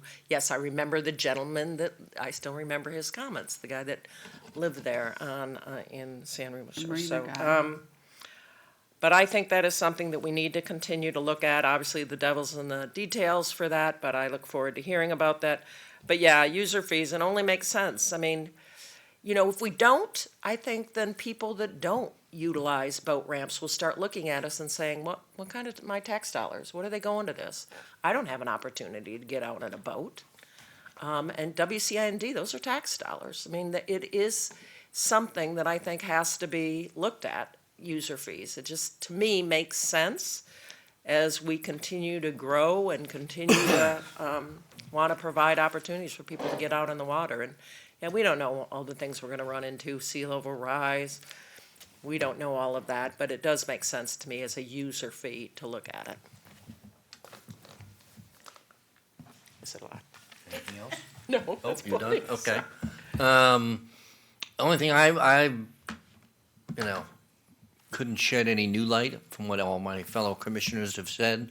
You know, I think the Penn Bay project is something we should certainly pursue and see if we can get in. I like a public-private partnership type stuff, and, you know, and having met with Whiting and Caleb, I think it's something that we should look at as being a way to provide, you know, additional boat ramps. I also agree with Priscilla, we've got to find something north of the river, you know, but that sounds like it's a challenge at the moment. You know, so I guess we just have to get the GIS out and And the try to locals. drill down even further as to where we can find some things. And I agree with Betsy on the Highland Shores. Boy, we better get those residents, put them on notice, or I think we're gonna have a hornet's nest, you know, just doing that before we go spend that money. And I suspect that person selling the house probably isn't giving it away. So I think we better, you know, be careful on that. And obviously on user fees, I'm a big user fee person, boy. You know, I mean, $5 a day, that's barely 2 gallons of gas. They probably burn that just idling, sitting at the dock. I was thinking of beer, You know. beer dollars. But I think at the same time, you have to, you know, give the residents maybe a discount. You know, to me, I'd charge the non-residents $20 a day, you know, and charge the residents $5 a day or something. You know, I would like you to look into that and see if some of these other counties make a differential, and how much of a differential they make, you know, between a resident and a non-resident. That differential is usually done when you have an attendant at the parking lot who can check the license and determine quickly where they live. But when it's automobiles being what they are, unless you have instant access to license plates, and sometimes that's not even, you know, people can buy license plates in one county and live in another kind of thing. Mhm. So it's difficult to police. Yeah, it What is, you're saying. pretty much, Well, yeah. Well, you could do that with a decal. Some Charlie, we looked at some places will do that. The residents, and obviously you have to prove your residency when you buy your decal. So. Right. That's. For the You know, annual yeah, pass. through an For the enforcement annual act, you pass. could sit there, if they have a sticker on their, We can figure a something. lot of these places have stickers on the back window or side window or something. But anyway, that's something I'd like to see you investigate and, so those are kind of my thoughts at this point. I don't think there's anything new that you haven't heard from the other people here. So, we've got to keep moving this along. I've got 4 people still that's up it. on the agenda on the thing here, so Carol, you're I'll go next. quickly, and then because we need to hear from the public. I just want to say, everybody keeps forgetting the city of Holmes Beach has a boat ramp. And I counted 30 trailers there a couple weeks ago. It's at Trail, 62nd Street. you know it. 64. 64th Street in Holmes Beach, and the city maintains that one, and it is a public boat ramp. So could we please add that to the inventory? Certainly. And also, I agree with the Skyway, the regional boat ramp. Betsy's saying, think outside the box. Congressman Buchanan's saying that. If there's something we could even add that to our legislative agenda. So when you guys go to Washington, that you could mention it, because we have to vote on it, so we could bring that up. And also, our state, if we could try to get, at least start moving on that, because that's important. Mayor of Holmes Beach has sent me a message that she doesn't support it, and her commission isn't going to support it. They haven't supported it before, paid parking. And the mayor of Bradenton wrote, and I forwarded this to the county, it's rare to see an out-of-state license plate at a boat ramp. The ramps are usually locals or tourists that may be hiring somebody local to bring them in their boat. And he said that, more or less, you guys, I'm glad that it seems like the majority here wants user fees, and I'm very disappointed because there are people that come in John boats or families, and there are charter captains that make a living. I know our Cortez fishermen, they've been inked out of everything over the years with the net ban and stuff, and they're having a hard time making it. And truthfully, I live out there. Out of everybody up here, I've been there 50 years. I drive there at least 2 or 3 times a day for 50 years. Not to Coquina so much, but I'm on the island. I actually am close to 4 or 5, including Holmes Beach, 5 of the boat ramps. So to say that, it's people from everywhere else, that's not true. It's people from Manatee County coming out as far as Lakewood Ranch and stuff to use our boat ramps on Kingfish because it is a bigger one. So I'm disappointed that it seems like the majority want to pay charge our citizens to park there. I will fight parking, paid access to the beach parking, and I'll fight this, and I'll keep continuing that. But the mayor of Holmes Beach, whose Kingfish is in, does not support this. Of course, Chappie hadn't gotten back or anything, but they'll talk about it. But in all fairness, you need to know that while we're discussing this. That's it. Okay, Commissioner Bellamy. Yeah, probably due to the fact that I'm new, I need to ask this question. Have we considered a study as far as boat ramp, parking and beach? We have. This is, yeah, This the is park, the paid, yes, we have. Yeah, the paid, We for have. paid. We've done, Alan can answer, but we've done our own research. Right, and again, like No I said, official it's study. using Hillsborough County. This wasn't an official study. Right. Our discussions with Hillsborough Well, County. I'm saying and the their model. potential benefit for us as far as the funds, was that in that report? We have not done anything specific to the boat ramps. Okay. As far as I know. It's just a lot going back and forth. I think the more information we have, we can make a more informed decision in order for us to see whether or not we should or should not proceed. Whether or not we should proceed. I understand what you're saying as far as the constituents, but everything has a cost. Everything has a cost, and we have to be realistic to that also. So I think we need to look at it from both sides and get as much information so we can make an informed decision. That's it. Everybody said everything else I was going to say that I wrote down. Serbia. Yeah, thank you. And going last, I can skip over a lot of my stuff. I do have a question, though. There is a private boat ramp that hasn't been used in a long time at the end of 60th in North County, just west of 60th. You know, the old trailer park that used to be there? No. Oh, yeah, Tropic Isles. Tropic Isles. Right. And I was working on a project on that piece of property, which is why I remember, and my client was willing to do a boat ramp, refurbish it that would allow public access. And now that client, of course, is gone, but there is a new owner, and that owner may or may not have submitted something to the county. I don't know. I'm not sure, because it's. Last I heard, you can use that boat ramp, but I think it's a $10 or $20 fee. Okay. Almost no parking there, just saying. It's a private one. Yeah, well, there are plans for redevelopment there, so there may be an opportunity to talk with them, about expansion or whatever. And generally, I think expanding Pet smoke there.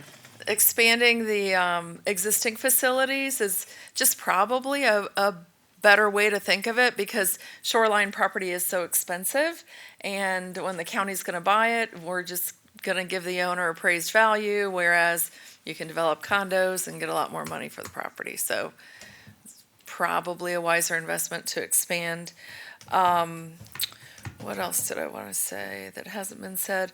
Penn Bay, so happy for that opportunity. I think it's great. I think that I'm happy that we're going to work with them. We need to take advantage of that. User fees, I am in favor of user fees. It just makes sense. I always have been.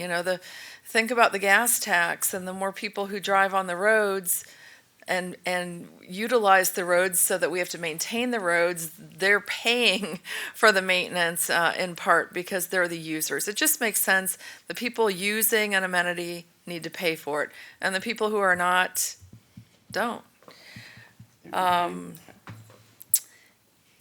And I did have a question about, I don't know what they're called, Charlie, boat lifts. You know how we have some private residential developments where you take a boat from a retention pond and you lift it over and put it in the river. That's correct. What are those called?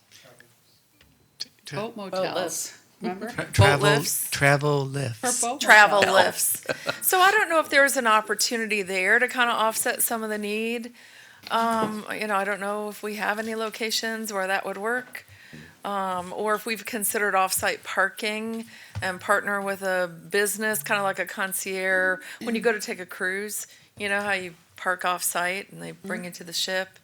So there may be things like that if it works financially, we might want to consider. That's all I have. Okay, Commissioner Trace. One thing I forgot, Wares Creek, for low boats. Feasible, unfeasible? Absolutely. It allows us to maintain the property for recreational use, which is a condition of our loan from the Water Management District that allowed us to acquire that property. If we convert it to a non-recreational use, we were pledged to repay that payment from the Water Management District that allowed us to acquire that Are property. you kind of studying that to come back with us, the feasibility? Yeah, we can at your direction because Parking's fortunately for already us, the mangrove shoreline that is there ends in one particular perfect spot. The parking lot is already there. There are about, last count, 18 to 19 boats upstream of the bridge, so it is feasible to the owners to pass. It's certainly never going to be a fly bridge type of a crossing because of the. But once again, anything helps relieve it, and it would be a good use of the property in holding it in stasis, because if we're going to need to use it again for dredge dewatering, that is a open space use, water dependent, all the advantages that go with it. That's perfect. I'd like to see that at least come back to us with a possibility of doing it. So I would like to see you study that or whatever it is you have to do to get back with the feasibility of it. That's great.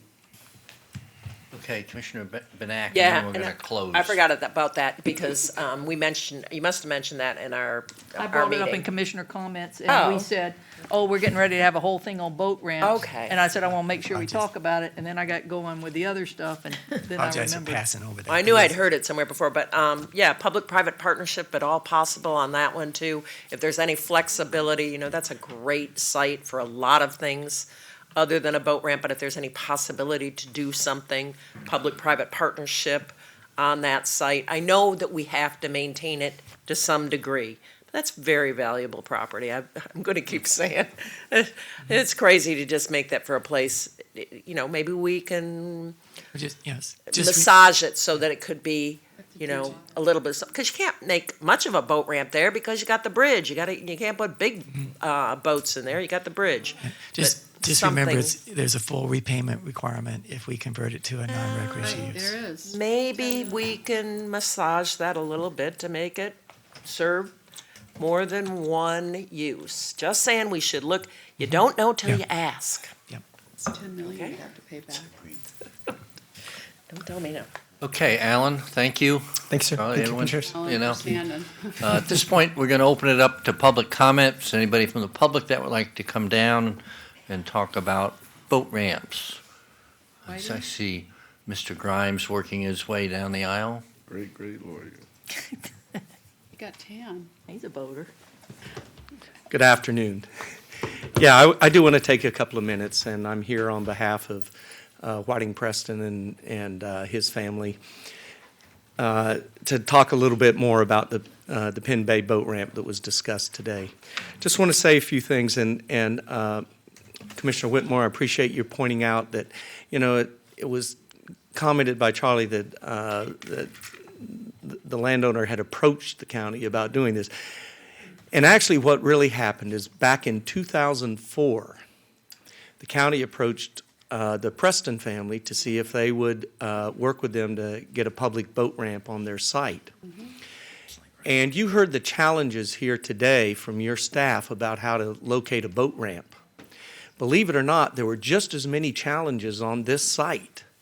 Much of their site, the shoreline is mangroves, and you don't go through the mangroves.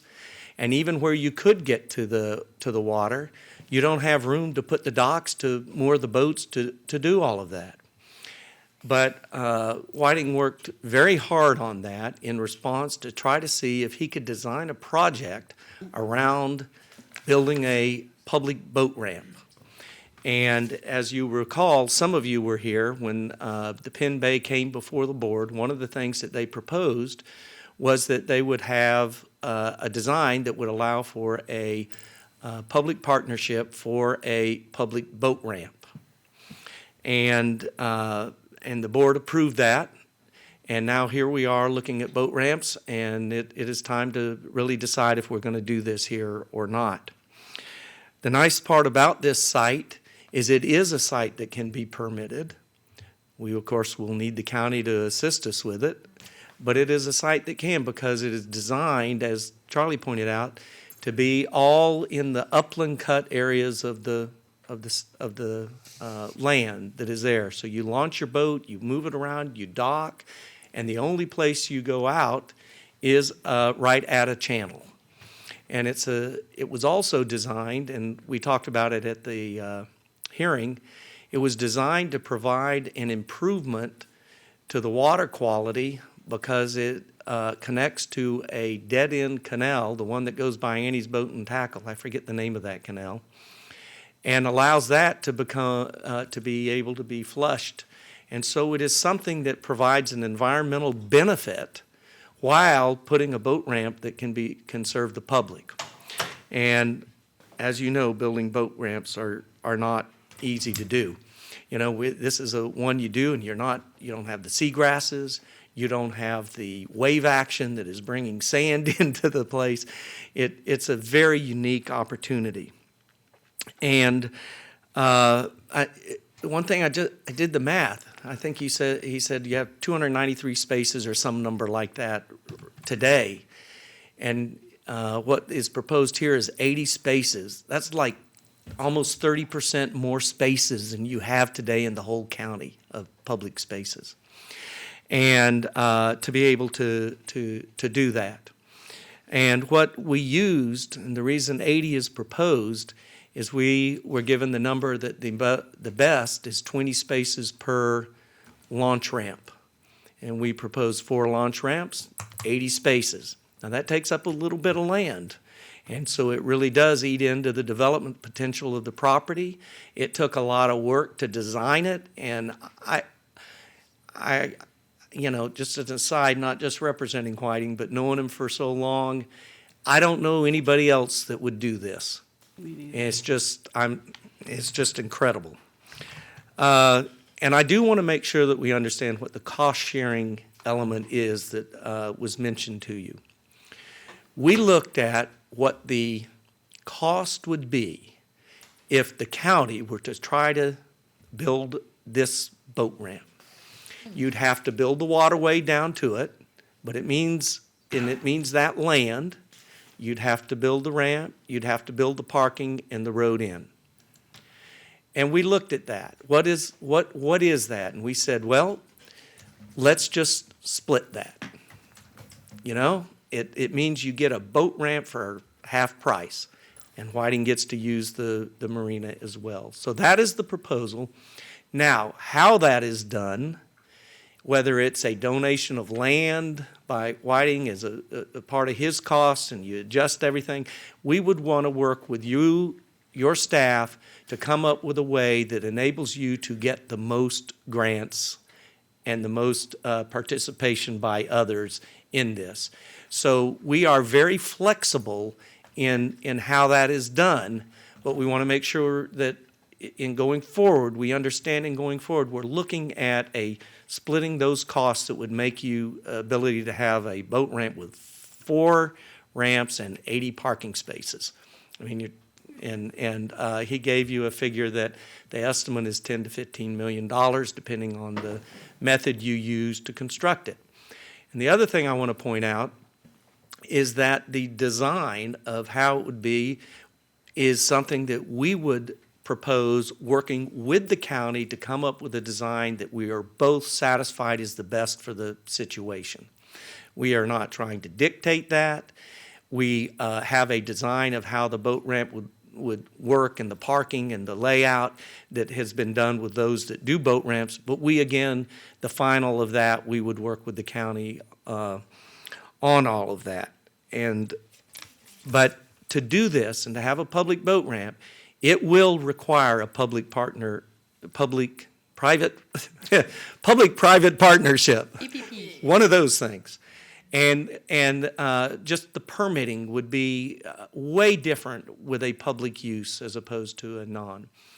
And so what we need to know from you commissioners, and frankly, I think I do know now, is this something that we want to proceed with? And if so, under those guidelines, we would then sit down with your staff to draw up an agreement, public-private partnership agreement, that we would bring back to you at a public hearing to be voted on. And I think we heard today that the commission as a whole, would like to proceed with this, because it is, frankly, when I look at the cost and the ways to build and have ramps, you're never going to have an opportunity like this again. And I, again, commend Whiting. I still can't believe he's done it. It's just a wonderful civic responsible thing to do. So with that in mind, we do want to make sure that we don't go months and months and months before we get something official that says, yes, bring us something back. I think I got it today that we should sit with your staff and bring you something. I think that was loud and clear. Yeah. I do too, So, even though you don't officially vote. correct. And our county administrator will. I'll get with you. We have already been kind of working with her. Cool. So, and be glad to answer any questions about that aspect of it. Can't answer questions about everything else. Alan did a great job, and Charlie, on giving you that. Nobody on the board. You complain as a North River resident, though. I want to talk to you about some other things. Highland Shores, maybe. All right. Thank you, Caleb. Anybody else from the public that would like to come down and speak on this subject at this time? If not, we will close public comment and we will move on to our next agenda. But I think maybe we'll take a 5-minute recess. Here's what we can do. We can do that and stick around with you. Yeah. Or if you'd rather, I reviewed the agenda for Tuesday, August 20th, and it would look like in the afternoon we have the ability to have a longer discussion. Totally up to this board. We have. I'd rather keep The going. land use agenda was. Yeah, I would rather keep going. I have a Keep going? I have a 5:30 appointment, That's and I know Reggie. Okay. I know Reggie has to Work go. session. I'm fine with leaving. Well, I'm just saying. But the majority would be here. Up to the board. We have staff Waiting here all to do day. it. We Lot of have staff here to do it. I have no. We did briefings with all of the commissioners this week. We could. We'll delay it to the, You want it for the August 20th? yes, Yeah. Okay. absolutely. Okay. Then what we're gonna do is we're gonna publish the agenda tonight, and then tomorrow we have a couple updates, and we will appropriately put it on the agenda and announce it and you'll see a correction tomorrow for Tuesday, August 20th in the afternoon. Okay. Madam Chair, or sorry, Mr. Madam Chair, I'm looking at her. Madam Chair. I have to be in an appointment at 5:30. I remember from us putting everything off at previous meetings to August 20th. So I don't think it's going to be that easy of a meeting. We've had staff here wait all day. I don't even have any questions on it. We've all been briefed. So why would we delay this any longer? They've been standing here all day, and actually, we've all been briefed on it, so there shouldn't be any questions unless you all have major questions and you know you're going to. It's all, in all fairness to staff. Okay, Betsy? Did you just say we have changes, though? Didn't you just say that? No? We have a couple additional add-ons, but Added. those are basically, you mean for the 20th? No, for today, right now. Right now for the Not on the CIP. CIP. There you Oh, go. okay, I misunderstood. No, I was referring to the agenda for August 20th, and that we're posting it, and we will be coming back with any changes to the August 20th meeting tomorrow. Okay. So nobody cares about the CIP, so we can just adjourn, right? Well, they have to present it to us, and then we can. Well, yeah. at this point, we can't make a decision on Right. it anyway, so everybody will just have I think they have if to you do- have questions when we get around to voting on it, then then you can. Jan has How to long to probably. present? 10 minutes? Yes, it would probably be 10 minutes, and it probably would be in the best interest, at least I present it. And it's on your website. Because it's substantially a new CIP, you want to get it out there for your public, so they're realizing it. So I can either go through it, or I can wait, whatever your pleasure is. How about if you go through it and we defer any questions until, No. no, Betsy doesn't So like brain that. dead. See, I don't really like that either. I'm sorry, it's been a long day. The CIP is important. I'm sorry everybody sat here all day. But I don't see that we're gonna take or have any really good conversation about it, or I know some of the folks are here from the public. Maybe we can let the public come speak that was here, that wanna come speak on this, but and then Yes. continue it. That's, And we don't just- have to continue it, it's Just just a saying work to the session. board, we're here to work for you. We can come back on Tuesday and have the discussion That's full. what I, We have a big day Tuesday, if I remember. I don't think it's I think we can manage it, basically looking at it. I do believe there'll be ample we'll time. come back Tuesday, Taking a half hour lunch on and, and at this point, we will open it up for public comment if there's anybody from the public here that would like to speak on the CIP. I hear what you're going to say. And if not, we'll close public comment, and we'll actually have to reopen it on Tuesday anyway. Very good.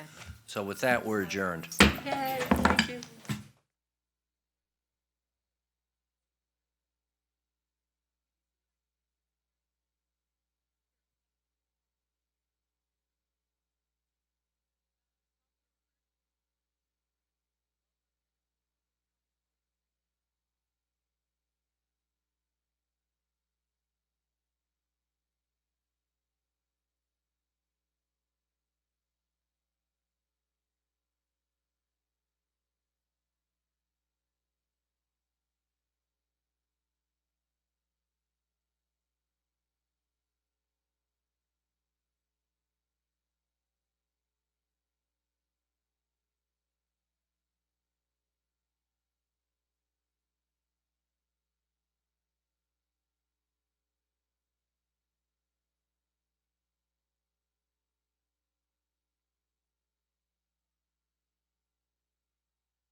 Would you push?